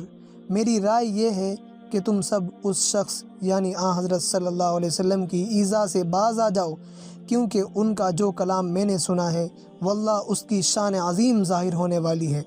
میں تمہارا خیر خواہ ہوں، تم میری بات مانو اور زیادہ نہیں تو کچھ دنوں انتظار کرو۔ اگر عرب ان پر غالب آ گئے تو تم مفت میں اس تکلیف سے نجات پاؤ گے، اگر وہ عرب پر غالب آ گئے تو ان کی عزت ہماری ہی عزت ہے، کیونکہ وہ ہمارے قبیلے سے ہیں۔ قریش اپنے سب سے زیادہ ہوشیار سردار کی یہ باتیں سن کر حیرت میں رہ گئے اور یہ کہہ کر جان چھڑائی کہ اس پر محمد نے جادو کر دیا ہے۔ جب قریش کا کوئی ہیلا کارگر نہ ہوا تو اب نبی کریم صلی اللہ علیہ وسلم کے ساتھ آپ صلی اللہ علیہ وسلم کے صحابہ کرام اور متعلقین و اقربا کو بھی ستانا اور طرح طرح کی ایذائیں دینا شروع کی۔ حضرت بلال رضی اللہ تعالیٰ عنہ وغیرہ صحابہ کو سخت ایذائیں دی گئیں۔ حضرت عمار بن یاسر رضی اللہ تعالیٰ عنہ کی والدہ ماجدہ اسی بنا پر نہایت دردناک طریقے سے شہید کی گئی، اور یہ سب سے پہلا واقعہ شہادت ہے جو اسلام میں پیش آیا۔ صحابہ کے لیے ہجرت حبشہ کا حکم۔ حضرت صلی اللہ علیہ وسلم اپنی ذات پر ہر قسم کے مظالم اور تکالیف برداشت کرتے رہے، مگر جب صحابہ کرام اور دیگر اقارب تک اس کی نوبت پہنچی اور دیکھا کہ وہ نہایت صبر کے ساتھ تمام مظالم سہنے کے لیے تیار ہیں، مگر اس کلمہ حق اور نور الہی سے منہ موڑنے کے لیے ہرگز تیار نہیں جو ان کو آپ کے ذریعے سے وصول ہوا ہے، تو ان حضرات کو اجازت دی کہ ملک حبشہ کی طرف ہجرت کر کے چلے جائیں۔ عطائے نبوت سے 5ویں سال ماہ رجب میں 12 مرد اور 4 عورتوں نے حبشہ کی طرف ہجرت کی، جن میں حضرت عثمان رضی اللہ تعالیٰ عنہ اور آپ کی زوجہ مطہرہ حضرت رقیہ رضی اللہ تعالیٰ عنہا بھی تھی۔ نجاشی بادشاہ حبشہ نے ان مہاجرین کا اکرام کیا، یہ سب امن و عافیت کے ساتھ وہاں رہنے لگے۔ جب قریش کو اس کی خبر ہوئی تو عمر بن عاص اور عبداللہ بن ربیعہ کو نجاشی کے پاس بھیجا کہ یہ لوگ مفسد ہیں، ان کو اپنی قلمرو میں ٹھہرانے کی اجازت نہ دو بلکہ ان کو ہمارے سپرد کر دو۔ نجاشی ایک سنجیدہ آدمی تھا، اس نے ان کے جواب میں کہا کہ میں یہ کام اس وقت تک نہیں کر سکتا جب تک ان کے مذہب اور خیالات کی تحقیق نہ کر لوں۔ ان حضرات سے جب نجاشی نے یہ دریافت کیا کہ اپنا مذہب اور اس کے صحیح واقعات بتلائیں تو جعفر بن ابی طالب رضی اللہ تعالیٰ عنہ آگے بڑھے اور فرمایا، شاہا، ہم پہلے جاہلیت والے تھے، بتوں کی پوجا کرتے اور مردار جانور کھاتے تھے، فحش کاری، قطع رحمی، بد اخلاقی میں مبتلا تھے، ہمارا قوی ضعیف کو کھا جاتا تھا، یہاں تک کہ اللہ تعالیٰ نے ہماری طرف ایک رسول بھیجا جو ہمارے ہی کنبے سے ہے، ہم ان کے نسب اور سچائی و امانت اور عفت کو خوب جانتے ہیں، اور انہوں نے ہمیں اس کی دعوت دی کہ اللہ کو ایک سمجھیں اور اس کے ساتھ کسی کو سہیم و شریک نہ جانیں، اور بت پرستی کو چھوڑ دیں، سچ بولیں، عزیز و اقارب کے ساتھ صلہ رحمی کریں، پڑوسیوں کے ساتھ اچھا سلوک کریں، اور محرمات سے منع فرمایا، اور خون بہانے اور جھوٹ بولنے اور یتیم کا مال کھانے سے روکا، اور ہمیں نماز، روزہ، زکوٰۃ، حج کا حکم فرمایا۔ ہم نے جب یہ سنا تو اس پر ایمان لے آئے۔ نجاشی یہ سن کر بہت متاثر ہوا، قریش کے دونوں قاصدوں کو واپس کر دیا اور خود مسلمان ہو گئے۔ مہاجرین تقریباً 3 مہینے وہاں امن و عافیت کے ساتھ قیام کر کے واپس آ گئے۔ اس وقت حضرت فاروق اعظم رضی اللہ تعالیٰ عنہ بھی حضرت صلی اللہ علیہ وسلم کی دعا کی برکت سے مشرف با اسلام ہو گئے۔ اس وقت تک مسلمانوں کی مردم شماری 40 مرد اور 11 عورتوں سے زائد نہ تھی۔ فاروق اعظم رضی اللہ تعالیٰ عنہ کے داخل اسلام ہونے سے مسلمانوں کو ایک قسم کی شوکت حاصل ہوئی، اور وہ لوگ جو دلائل واضحہ کے ذریعے سے اسلام کی حقانیت کا یقین کر چکے تھے مگر قریش کی ایذا کے خوف سے اسلام ظاہر نہ کرتے تھے، اب علانیہ اسلام میں داخل ہونے لگے۔ اسی طرح قبائل عرب میں اسلام پھیلتا اور ترقی کرتا رہا۔ جب قریش نے دیکھا کہ حضرت صلی اللہ علیہ وسلم اور آپ کے صحابہ رضی اللہ عنہم کی عزت روز بروز ترقی کر رہی ہے، اور بادشاہ حبشہ نے بھی مسلمانوں کا احترام کیا، تو انہیں اپنا انجام نظر آنے لگا۔ تمام قریش نے یہ طے کیا کہ بنو عبد المطلب اور بنو ہاشم سے مطالبہ کیا جائے کہ وہ اپنے بھتیجے محمد صلی اللہ علیہ وسلم کو ہمارے سپرد کر دیں، ورنہ ہم ان سے بالکل قطع تعلق کر دیں گے۔ مگر بنی عبد المطلب نے اس کو منظور نہ کیا، تو با اتفاق رائے یہ عہد نامہ لکھا گیا کہ بنی ہاشم اور بنو عبد المطلب سے مکمل مقابلہ کیا جائے، رشتے ناتے، نکاح بیاہ، خرید و فروخت سب بند کر دیے جائیں، اور یہ عہد نامہ بیت اللہ کے اندر معلق کر دیا گیا۔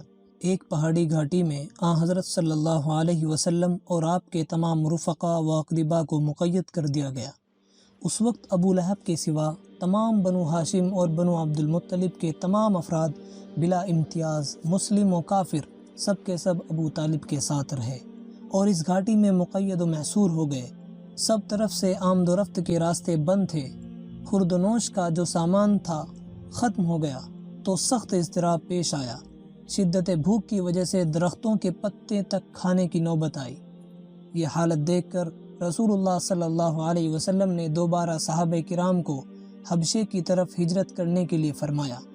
اس مرتبہ ایک بڑے قافلے نے ہجرت کی، جس کی تعداد 83 مرد اور 12 عورتیں بیان کی جاتی ہیں، اور پھر ان کے ساتھ یمن کے مسلمان بھی مل گئے، جن میں حضرت ابو موسیٰ اشعری اور ان کی قوم بھی تھی۔ ادھر نبی کریم صلی اللہ علیہ وسلم اور باقی آل و اصحاب نے تقریباً 3 سال انہی مظالم و مصائب کے ساتھ بسر کیے۔ اس کے بعد چند آدمی اس عہد کے توڑنے اور آپ سے یہ محاصرہ اٹھا دینے پر آمادہ ہو گئے۔ ادھر حضرت صلی اللہ علیہ وسلم کو بذریعہ وحی بتلایا گیا کہ اس عہد نامے کو دیمک نے کھا لیا ہے، اور بجز خدا کے نام کے اس میں کوئی حرف نہیں چھوڑا۔ آپ صلی اللہ علیہ وسلم نے لوگوں سے بیان کیا، دیکھا گیا تو ٹھیک اسی طرح نکلا جیسا کہ آپ نے فرمایا تھا، الغرض آپ سے محاصرہ اٹھا دیا گیا۔ طفیل بن عمرو دوسی کا مشرف با اسلام ہونا۔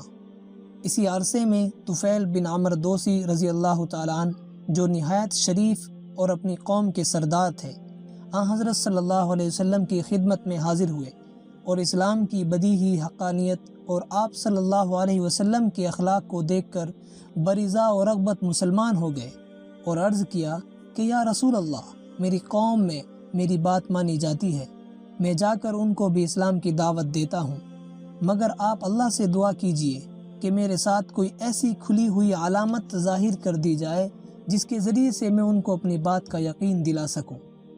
آپ صلی اللہ علیہ وسلم نے دعا فرمائی تو اللہ تعالیٰ نے ان کی پیشانی پر ایک ایسا نور چمکا دیا کہ جو اندھیرے میں ایک نہایت روشن چراغ کی طرح چمکتا تھا۔ جب طفیل بن عمرو دوسی اپنی قوم کے پاس گئے تو یہ خیال ہوا کہ کہیں میری قوم اس نور کو کوئی مصیبت اور بیماری نہ سمجھے اور یہ نہ کہے کہ اسلام قبول کرنے کی وجہ سے مجھ پر یہ مرض مسلط ہو گیا ہے، اس لیے دعا کی کہ یہ نور آپ کے تازیانے میں آ جائے۔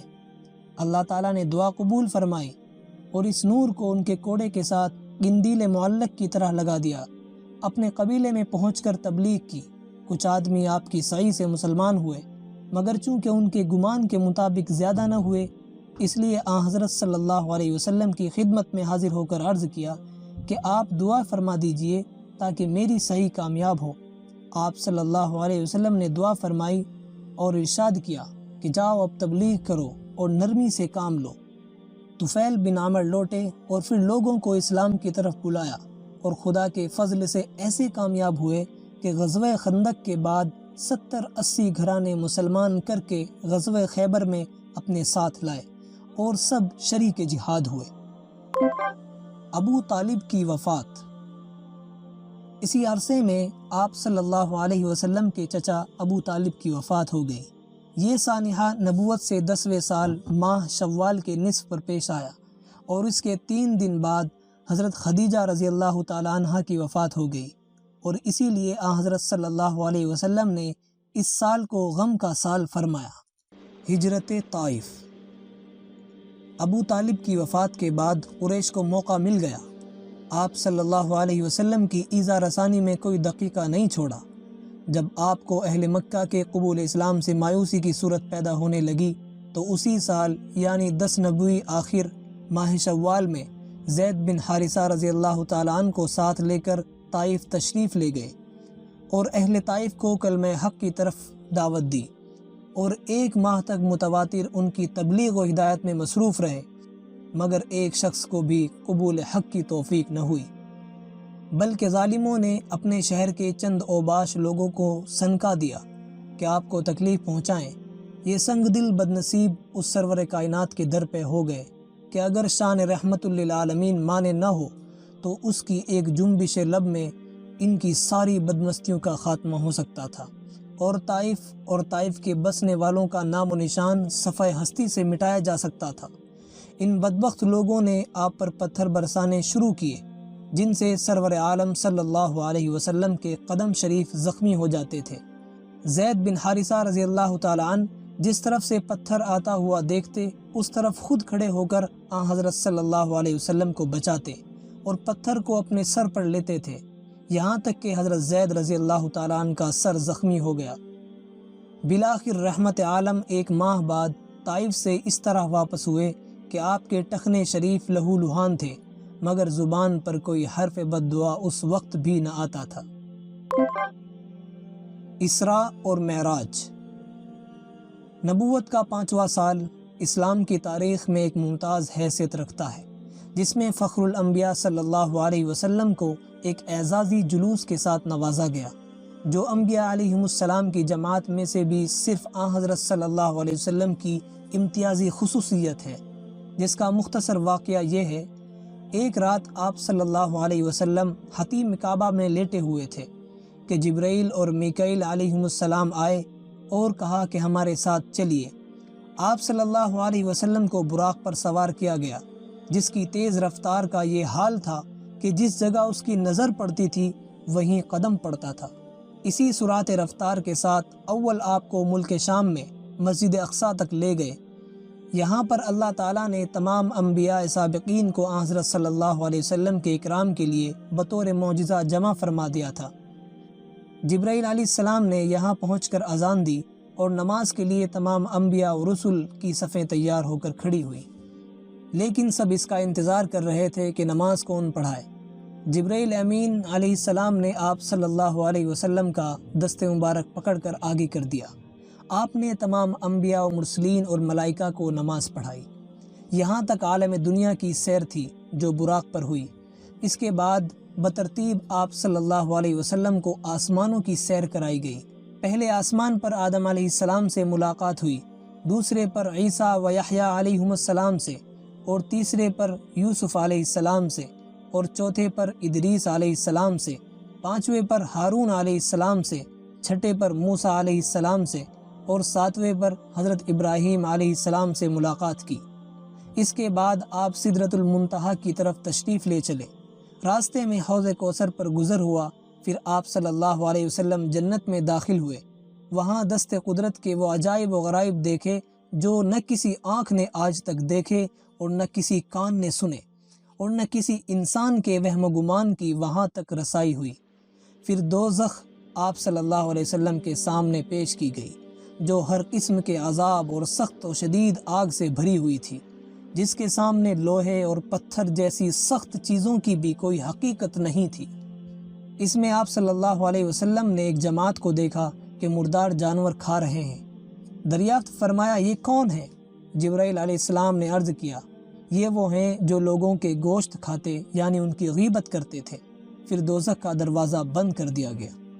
پھر آن حضرت صلی اللہ علیہ وسلم آگے بڑھے اور جبرائیل امین یہیں ٹھہر گئے، کیونکہ ان کو اس درجے سے آگے بڑھنے کا حکم نہیں تھا۔ اور اس وقت آپ صلی اللہ علیہ وسلم کو خداوند جل وعلا کی زیارت ہوئی۔ صحیح یہ ہے کہ زیارت فقط قلب سے نہیں بلکہ آنکھوں سے ہوئی ہے۔ حضرت عبداللہ ابن عباس رضی اللہ تعالیٰ عنہ اور تمام محققین، صحابہ و ائمہ کی یہی تحقیق ہے۔ آن حضرت صلی اللہ علیہ وسلم سجدے میں گر پڑے اور خداوند عالم سے ہم کلامی کا شرف حاصل ہوا۔ اسی وقت نماز فرض کی گئی۔ اس کے بعد آپ صلی اللہ علیہ وسلم واپس ہوئے، وہاں سے براق پر سوار ہو کر مکہ معظمہ کی طرف تشریف لے چلے۔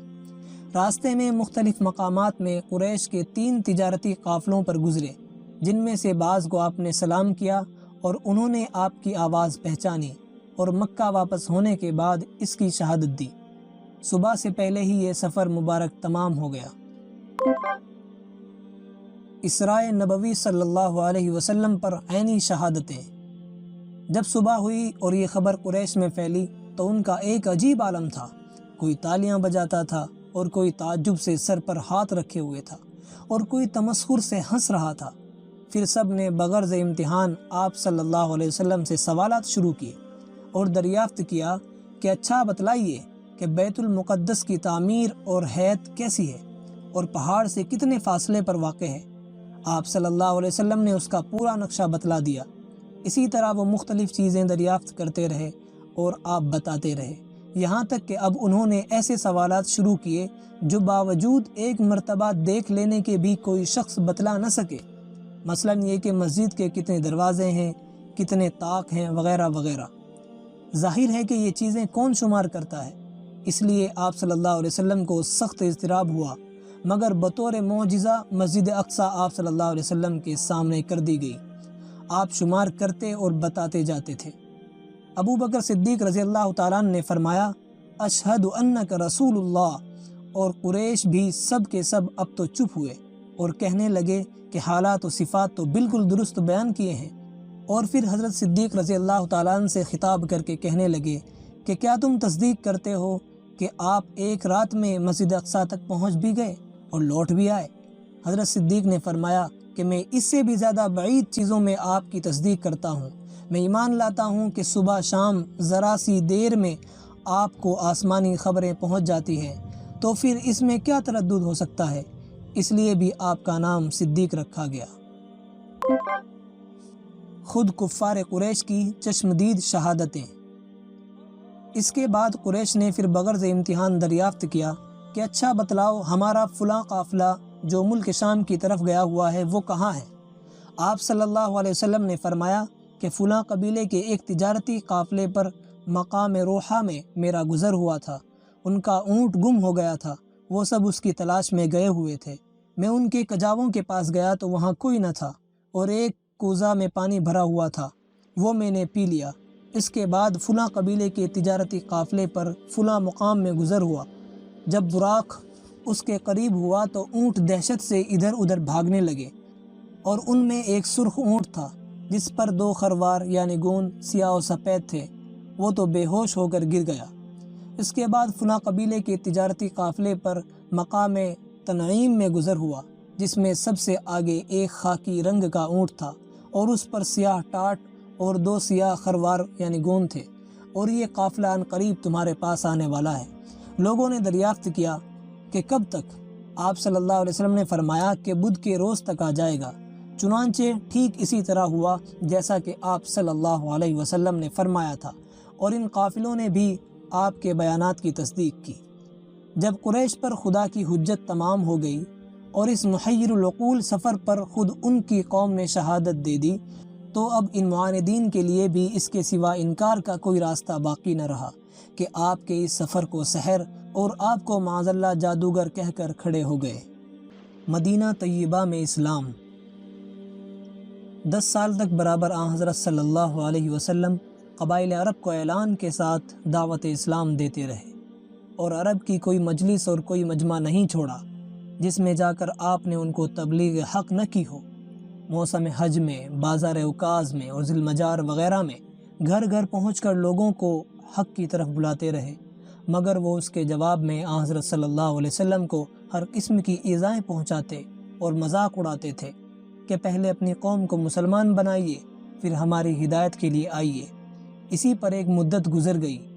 جب اللہ تعالیٰ نے ارادہ کیا کہ اسلام کی اشاعت و ترقی ہو، تو قبیلہ اوس کے چند آدمی مدینہ طیبہ سے آپ کی خدمت میں بھیج دیے، جن میں سے اس سال 2 شخص اسعد بن زرارہ اور ذکوان بن عبد قیس مشرف بہ اسلام ہوئے، اور پھر آئندہ سال ان میں سے کچھ اور آدمی آئے، جن میں سے 6 یا 8 آدمی مسلمان ہوئے۔ نبی کریم علیہ الصلاۃ والتسلیم نے ان سے فرمایا کہ تم پیغام خداوندی کی تبلیغ میں میری مدد کرو گے۔ انہوں نے عرض کیا کہ یا رسول اللہ، ابھی ہمارے آپس میں قبائل اوس اور خزرج کی خانہ جنگیاں ہو رہی ہے۔ اگر اس وقت جناب مدینہ تشریف لائیں تو آپ کی بیعت پر سب کا اجتماع نہ ہو سکے گا۔ ابھی 1 سال اس ارادے کو ملتوی فرمائیں، ممکن ہے ہمارے آپس میں صلح ہو جائے اور پھر اوس و خزرج مل کر اسلام قبول کر لیں۔ آئندہ سال ہم پھر حاضر خدمت ہوں گے، اس وقت اس کا فیصلہ ہو سکے گا۔ یہ حضرات واپس مدینہ آئے اور مدینہ میں سب سے پہلے مسجد بنی زریق میں قرآن پڑھا گیا۔ خداوند عالم کو منظور تھا کہ مدینہ میں اسلام کی اشاعت ہو۔ اسی سال بھر کے عرصے میں اوس و خزرج کے اکثر جھگڑے مٹ گئے، اور سال آئندہ حج کے موقع پر حسب وعدہ 12 آدمی آن حضرت صلی اللہ علیہ وسلم کی خدمت میں مکہ حاضر ہوئے، جن میں 10 قبیلے خزرج کے اور 2 اوس کے تھے۔ ان میں جو لوگ سال گزشتہ مسلمان نہیں ہوئے تھے وہ اب مسلمان ہو گئے، اور سب نے آپ کے ہاتھ پر بیعت کی۔ یہ بیعت چونکہ سب سے پہلے عقبہ کے پاس ہوئی تھی، اس لیے اس کا نام بیعت عقبہ اولیٰ رکھا گیا۔ یہ لوگ مسلمان ہو کر مدینہ طیبہ واپس آئے تو مدینہ کے گھر گھر میں اسلام کا چرچا ہو گیا، اور ہر مجلس میں یہی ایک بات رہ گئی۔ سب سے پہلا مدرسہ مدینہ طیبہ میں۔ مدینہ پہنچ کر اوس و خزرج کے ذمہ دار لوگوں نے آن حضرت صلی اللہ علیہ وسلم کو خط لکھا کہ یہاں بحمداللہ اسلام کی اشاعت ہو چکی ہے، اب کسی صاحب کو ہمارے یہاں بھیج دیجئے جو ہمیں قرآن شریف پڑھائے اور لوگوں کو اسلام کی طرف دعوت اور ہمیں احکام شرعیہ کی تعلیم دے، اور نماز میں ہمارے لیے امام بنے۔ آپ صلی اللہ علیہ وسلم نے مصعب بن عمیر رضی اللہ تعالیٰ عنہ کو تعلیم قرآن کے لیے بھیج دیا، اور اسلام میں سب سے پہلے مدرسے کی بنیاد مدینہ طیبہ میں پڑ گئی۔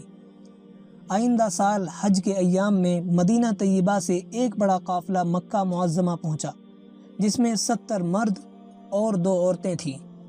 نبی کریم صلی اللہ علیہ وسلم نے ان کا استقبال کیا اور ان سے عقبہ کے پاس رات کو ملنے کا وعدہ فرمایا۔ حسب وعدہ نصف رات کے وقت سب لوگ جمع ہو گئے۔ آن حضرت صلی اللہ علیہ وسلم کے ساتھ آپ کے چچا عباس بھی تشریف لائے، اگرچہ حضرت عباس رضی اللہ تعالیٰ عنہ اس وقت تک مسلمان نہ ہوئے تھے۔ جب سب جمع ہو گئے تو حضرت عباس رضی اللہ تعالیٰ عنہ نے ان سے خطاب کر کے فرمایا کہ یہ میرا بھتیجا یعنی نبی کریم صلی اللہ علیہ وسلم ہمیشہ اپنی قوم میں عزت و حفاظت کے ساتھ رہا ہے۔ تم جو اس کو مدینہ لے جانا چاہتے ہو تو دیکھ لو کہ اگر تم ان کے عہد کو پورا کر سکو اور مخالفین سے ان کی پوری حفاظت کر سکو تو اس کا ذمہ لو، ورنہ ان کو اپنے قبیلے میں رہنے دو۔ مدنی قافلے کے سردار نے کہا کہ بے شک ہم اس کا ذمہ لیتے ہیں، اور ہمارا یہی قصد ہے کہ آپ کی بیعت کو پورا کریں۔ یہ سن کر عہد و بیعت کو پختہ کرنے کے لیے حضرت اسعد بن زرارہ رضی اللہ تعالیٰ عنہ بول اٹھے، اے اہل مدینہ ذرا ٹھہرو، تم سمجھتے ہو کہ آج تم کس چیز پر بیعت کر رہے ہو؟ سمجھ لو کہ یہ بیعت تمام عرب و عجم کے مقابلے اور مخالفت کا عہد ہے۔ اگر تم اس کو نبھا سکتے ہو تو بیعت کرو، ورنہ عذر کر دو۔ اس پر سب نے یک زباں ہو کر کہا کہ ہم کسی حال میں اس بیعت سے ہٹنے والے نہیں۔ پھر عرض کیا، یا رسول اللہ، اگر ہم نے اس عہد کو پورا کیا تو ہمیں اس کی کیا جزا ملے گی؟ آپ نے فرمایا کہ اللہ تعالیٰ کا راضی ہونا اور جنت۔ یہ سن کر سب نے کہا کہ ہم اس پر راضی ہیں، آپ دست مبارک دیجئے کہ ہم بیعت کریں۔ آپ نے ہاتھ بڑھایا اور سب بیعت سے مشرف ہوئے۔ خدا جانے اس رسول امین صلی اللہ علیہ وسلم کی نظر فیض اثر اور چند کلمات نے ان لوگوں پر کیا اثر کیا تھا کہ ایک ہی صحبت میں تمام دنیاوی علائق اور جاہ و مال کی محبت قلب سے زائل ہو کر صرف ایک خدائے قدوس کی محبت کا اس قدر گہرا رنگ چڑھ گیا کہ جان و مال اور عزت و آبرو اس کے مقابلے پر قربان کرنے کے لیے کمر بستہ ہو گئے، اور پھر یہ رنگ ان کی اولاد تک قائم رہا۔ حضرت ام عمارہ جو شریک بیعت تھیں، ان کے صاحبزادے حضرت حبیب رضی اللہ تعالیٰ عنہ کا واقعہ ہے کہ ان کو مسیلمہ کذاب مدعی نبوت نے گرفتار کر لیا اور طرح طرح کے عذاب میں مبتلا رکھ کر نہایت بے دردی سے قتل کیا، لیکن اس عہد کے خلاف کوئی کلمہ زبان سے نہ نکالا۔ یہ ظالم ان سے دریافت کرتا تھا کہ تم گواہی دیتے ہو کہ محمد اللہ تعالیٰ کے رسول ہیں؟ تو وہ فرماتے تھے بے شک۔ پھر پوچھتا تھا کہ اس کی بھی گواہی دیتے ہو کہ میں بھی اللہ کا رسول ہوں؟ تو فرماتے ہرگز نہیں۔ اس پر وہ ان کا ایک عضو کاٹ لیتا تھا، پھر دوبارہ اسی طرح دریافت کرتا تھا، اور جب وہ اس کی نبوت کے ماننے سے انکار کرتے تو کم وقت اور ایک عضو کاٹ ڈالتا۔ اسی طرح ایک ایک عضو کر کے تمام بدن کے ٹکڑے ٹکڑے کر دیے۔ الغرض شہید ہو گئے، مگر باوجود جائز ہونے کے اس کو گوارا نہ کیا کہ عہد اسلام کے خلاف کوئی لفظ زبان سے نکالے۔ اگرچہ خرمن عمرم غم تو داد بباد، بخاک پائے عزیزت کہ عہد نشکستم۔ اس کے بعد سب نے بیعت کی۔ اس وقت مبایعین کی تعداد 73 مرد اور 2 عورتیں تھیں۔ اس بیعت کا نام بیعت عقبہ ثانیہ ہے۔ اس کے بعد آپ نے ان میں سے 12 آدمیوں کو تمام قافلے کا ذمہ دار امیر بنا دیا۔ ہجرت مدینہ کی ابتدا۔ قریش کو جب اس بیعت کی خبر ہوئی تو ان کے غیظ کی انتہا نہ رہی اور مسلمانوں کی ایذا رسانی میں کوئی دقیقہ نہ چھوڑا۔ اس وقت آن حضرت صلی اللہ علیہ وسلم نے صحابہ رضی اللہ تعالیٰ عنہ کو مدینہ کی طرف ہجرت کرنے کا مشورہ دیا۔ صحابہ رضی اللہ تعالیٰ عنہ نے آہستہ آہستہ قریش سے خفیہ ایک ایک 2 کر کے مکہ معظمہ سے مدینہ کی طرف ہجرت کرنا شروع کر دیا، یہاں تک کہ مکہ میں آن حضرت صلی اللہ علیہ وسلم اور حضرت ابو بکر صدیق رضی اللہ تعالیٰ عنہ اور حضرت علی رضی اللہ تعالیٰ عنہ اور تھوڑے سے غیر مستطیع لوگوں کے علاوہ کوئی مسلمان باقی نہ رہا۔ صدیق اکبر رضی اللہ تعالیٰ عنہ نے بھی ہجرت کا ارادہ کیا تھا، مگر آپ نے ان کو فرمایا کہ ابھی ٹھہرو، یہاں تک کہ اللہ تعالیٰ مجھے بھی ہجرت کی اجازت دے دے۔ صدیق اکبر رضی اللہ تعالیٰ عنہ اس کے انتظار میں رہے اور 2 اونٹنیاں اس کے لیے مہیا کی، ایک اپنے لیے اور دوسری آن حضرت صلی اللہ علیہ وسلم کے لیے۔ نبی کریم صلی اللہ علیہ وسلم کی ہجرت مدینہ۔ کفار قریش کو جب حالات معلوم ہوئے تو دارالندوہ میں مشورہ کے لیے جمع ہوئے کہ اب آپ کے معاملے میں کیا کیا جائے۔ کسی نے قید کرنے کی رائے دی اور کسی نے جلا وطن کرنے کی، مگر ان کے چالاک لوگوں نے کہا کہ یہ مناسب نہیں ہے، کیونکہ قید کرنے کی صورت میں ان کے اعوان و انصار ہم پر چڑھ آویں گے اور ہم سے چھڑا لیں گے، اور جلا وطن کرنے کی صورت تو سراسر ہمارے لیے مضر ہے، کیونکہ اس صورت میں اطراف مکہ کے عرب تمام آپ کے کریمانہ اخلاق اور شیریں کلام اور کلام پاک کے گرویدہ ہو جائیں گے، اور وہ ان سب کو لے کر ہم پر چڑھائی کریں گے۔ اس لیے بدبخت ابو جہل نے یہ رائے دی کہ آپ کو قتل کیا جائے، اور قتل میں ہر قبیلے کا ایک آدمی شریک ہو، تاکہ بنی عبد مناف یعنی آن حضرت صلی اللہ علیہ وسلم کا قبیلہ بدلہ لینے سے عاجز رہے۔ سب نے اس رائے کو پسند کیا اور ہر قبیلے میں سے ایک جوان کو اس کام کے لیے مقرر کر دیا کہ فلاں رات میں یہ کام کیا جائے۔ ادھر خداوند عالم نے آپ کو ان کے مشورے کی اطلاع دے دی اور آپ کو ہجرت کا حکم فرمایا۔ جس رات میں کفار قریش نے اپنے خیال خام کو پورا کرنے کا ارادہ کیا اور مختلف قبائل کے بہت سے جوان آپ کے مکان کا محاصرہ کر کے بیٹھ گئے، تو رسول اللہ صلی اللہ علیہ وسلم نے اسی وقت ہجرت کا ارادہ فرمایا اور حضرت علی رضی اللہ تعالیٰ عنہ کو ارشاد کیا کہ وہ آپ کی چارپائی پر آپ کی چادر اوڑھ کر سو جائیں تاکہ کفار کو آپ کے گھر میں نہ ہونے کا علم نہ ہو۔ اس کے بعد آپ گھر سے باہر تشریف لائے تو دروازے پر کفار قریش کا ایک میلہ لگا ہوا تھا۔ آپ صلی اللہ علیہ وسلم سورہ یاسین شریف پڑھتے ہوئے باہر نکلے اور جب آیت وَاغْشَيْنَاهُمْ فَهُمْ لَا يُبْصِرُونَ پر پہنچے تو اس کو کئی مرتبہ دہرایا، یہاں تک کہ اللہ تعالیٰ نے ان کی آنکھوں پر پردہ ڈال دیا اور وہ آپ کو نہ دیکھ سکے، اور آپ صلی اللہ علیہ وسلم صدیق اکبر کے گھر تشریف لے گئے۔ وہ پہلے ہی سے تیار تھے اور ایک راستہ بتانے والے کو بھی اپنے ہمراہ لے کر چلنے کے لیے تیار کر رکھا تھا۔ صدیق اکبر رضی اللہ تعالیٰ عنہ آپ کے ساتھ ہو لیے اور مکان کی پشت کی جانب سے ایک کھڑکی کے راستے سے دونوں باہر نکلے اور سور کی طرف تشریف لے چلے۔ سور مکہ کے قریب ایک پہاڑ ہے۔ غار سور کا قیام۔ آپ صلی اللہ علیہ وسلم اس پہاڑ کی ایک غار میں جا کر ٹھہر گئے۔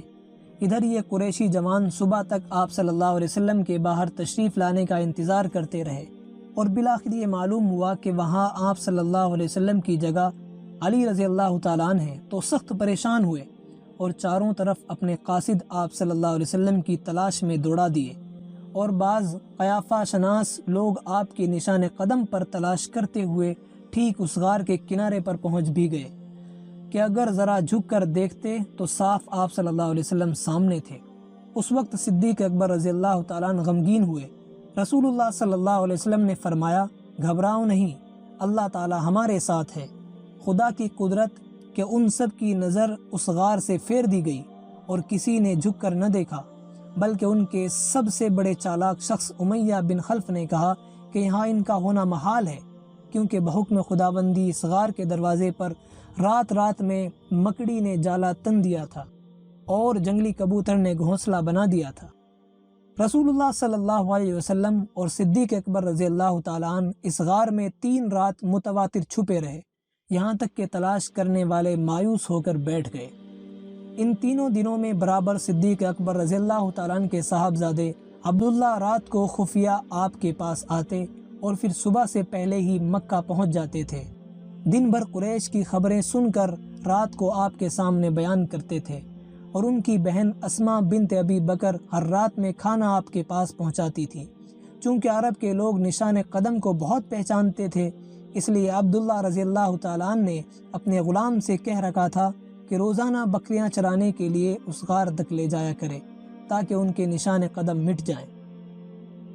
غار سور سے مدینہ کی طرف روانگی۔ غار سور کے قیام کے تیسرے دن 4 ربیع الاول سن 1 ہجری بروز پیر صدیق اکبر رضی اللہ تعالیٰ عنہ کے آزاد کردہ غلام عامر بن فہیر رضی اللہ تعالیٰ عنہ وہ دونوں اونٹنیاں لے کر پہنچے جو اسی سفر کے لیے صدیق رضی اللہ تعالیٰ عنہ نے مہیا کی تھی، اور ان کے ساتھ عبداللہ بن اریقیط رضی اللہ تعالیٰ عنہ بھی پہنچے، جن کو راستہ بتانے کے لیے اجرت دے کر ساتھ لیا تھا۔ نبی کریم صلی اللہ علیہ وسلم ایک ناقے پر سوار ہوئے اور صدیق اکبر رضی اللہ تعالیٰ عنہ دوسری پر۔ حضرت صدیق اکبر رضی اللہ تعالیٰ عنہ نے اپنے ساتھ عامر بن فہیرہ کو بھی خدمت کے لیے بٹھا لیا۔ عبداللہ بن الاریقیط آگے آگے راستہ دکھانے کے لیے چلے۔ سراقہ بن مالک کا راستے میں پہنچنا اور اس کے گھوڑے کا زمین میں دھسنا۔ آگے بڑھے تو قریش کے قاصدوں میں سے سراقہ بن مالک جو آپ کی تلاش میں پھر رہا تھا یہاں تک پہنچ گیا۔ جب آپ کے قریب آیا تو اس کے گھوڑے نے ٹھوکر کھائی اور سراقہ گر پڑا، مگر پھر سوار ہو کر آپ کے پیچھے چلا، یہاں تک کہ آپ کی تلاوت قرآن کی آواز سنی۔ اس وقت صدیق اکبر رضی اللہ تعالیٰ عنہ بار بار مڑ کر اس کو دیکھتے تھے، مگر حضرت صلی اللہ علیہ وسلم نے اس کی طرف التفات ہی نہ کیا۔ جب زیادہ قریب آ گیا تو اس کے گھوڑے کے چاروں پاؤں زمین میں خشک اور سخت ہونے کے باوجود گھٹنوں تک اندر دھس گئے اور سراقہ دوبارہ زمین پر گر پڑا۔ اب ہر چند گھوڑے کو نکالتا ہے مگر وہ نہیں نکلتا، مجبور ہو کر رسول اللہ صلی اللہ علیہ وسلم سے پناہ مانگی تو آپ ٹھہر گئے اور آپ کی برکت سے گھوڑا وہاں سے نکل آیا۔ جب گھوڑے کے پاؤں زمین سے نکلے تو پاؤں کی جگہ سے ایک دھواں اٹھتا دکھائی دیا۔ اس کو دیکھ کر سراقہ اور بھی زیادہ ششدر رہ گیا اور نہایت عاجزی کے ساتھ رسول اللہ صلی اللہ علیہ وسلم کے سامنے توشہ اور موجودہ سامان اونٹ وغیرہ پیش کرنے لگا۔ آپ نے اس کو قبول نہ کیا اور فرمایا کہ جب تم اسلام قبول نہیں کرتے تو ہم بھی تمہارے اونٹ وغیرہ قبول نہیں کرتے۔ بس اتنا کافی ہے کہ تم ہمارے حال کو کسی سے بیان نہ کرو۔ سراقہ ادھر سے واپس ہوا اور جب تک آپ کے متعلق خطرہ ہو سکتا تھا اس وقت تک کسی سے اس واقعے کا ذکر نہیں کیا۔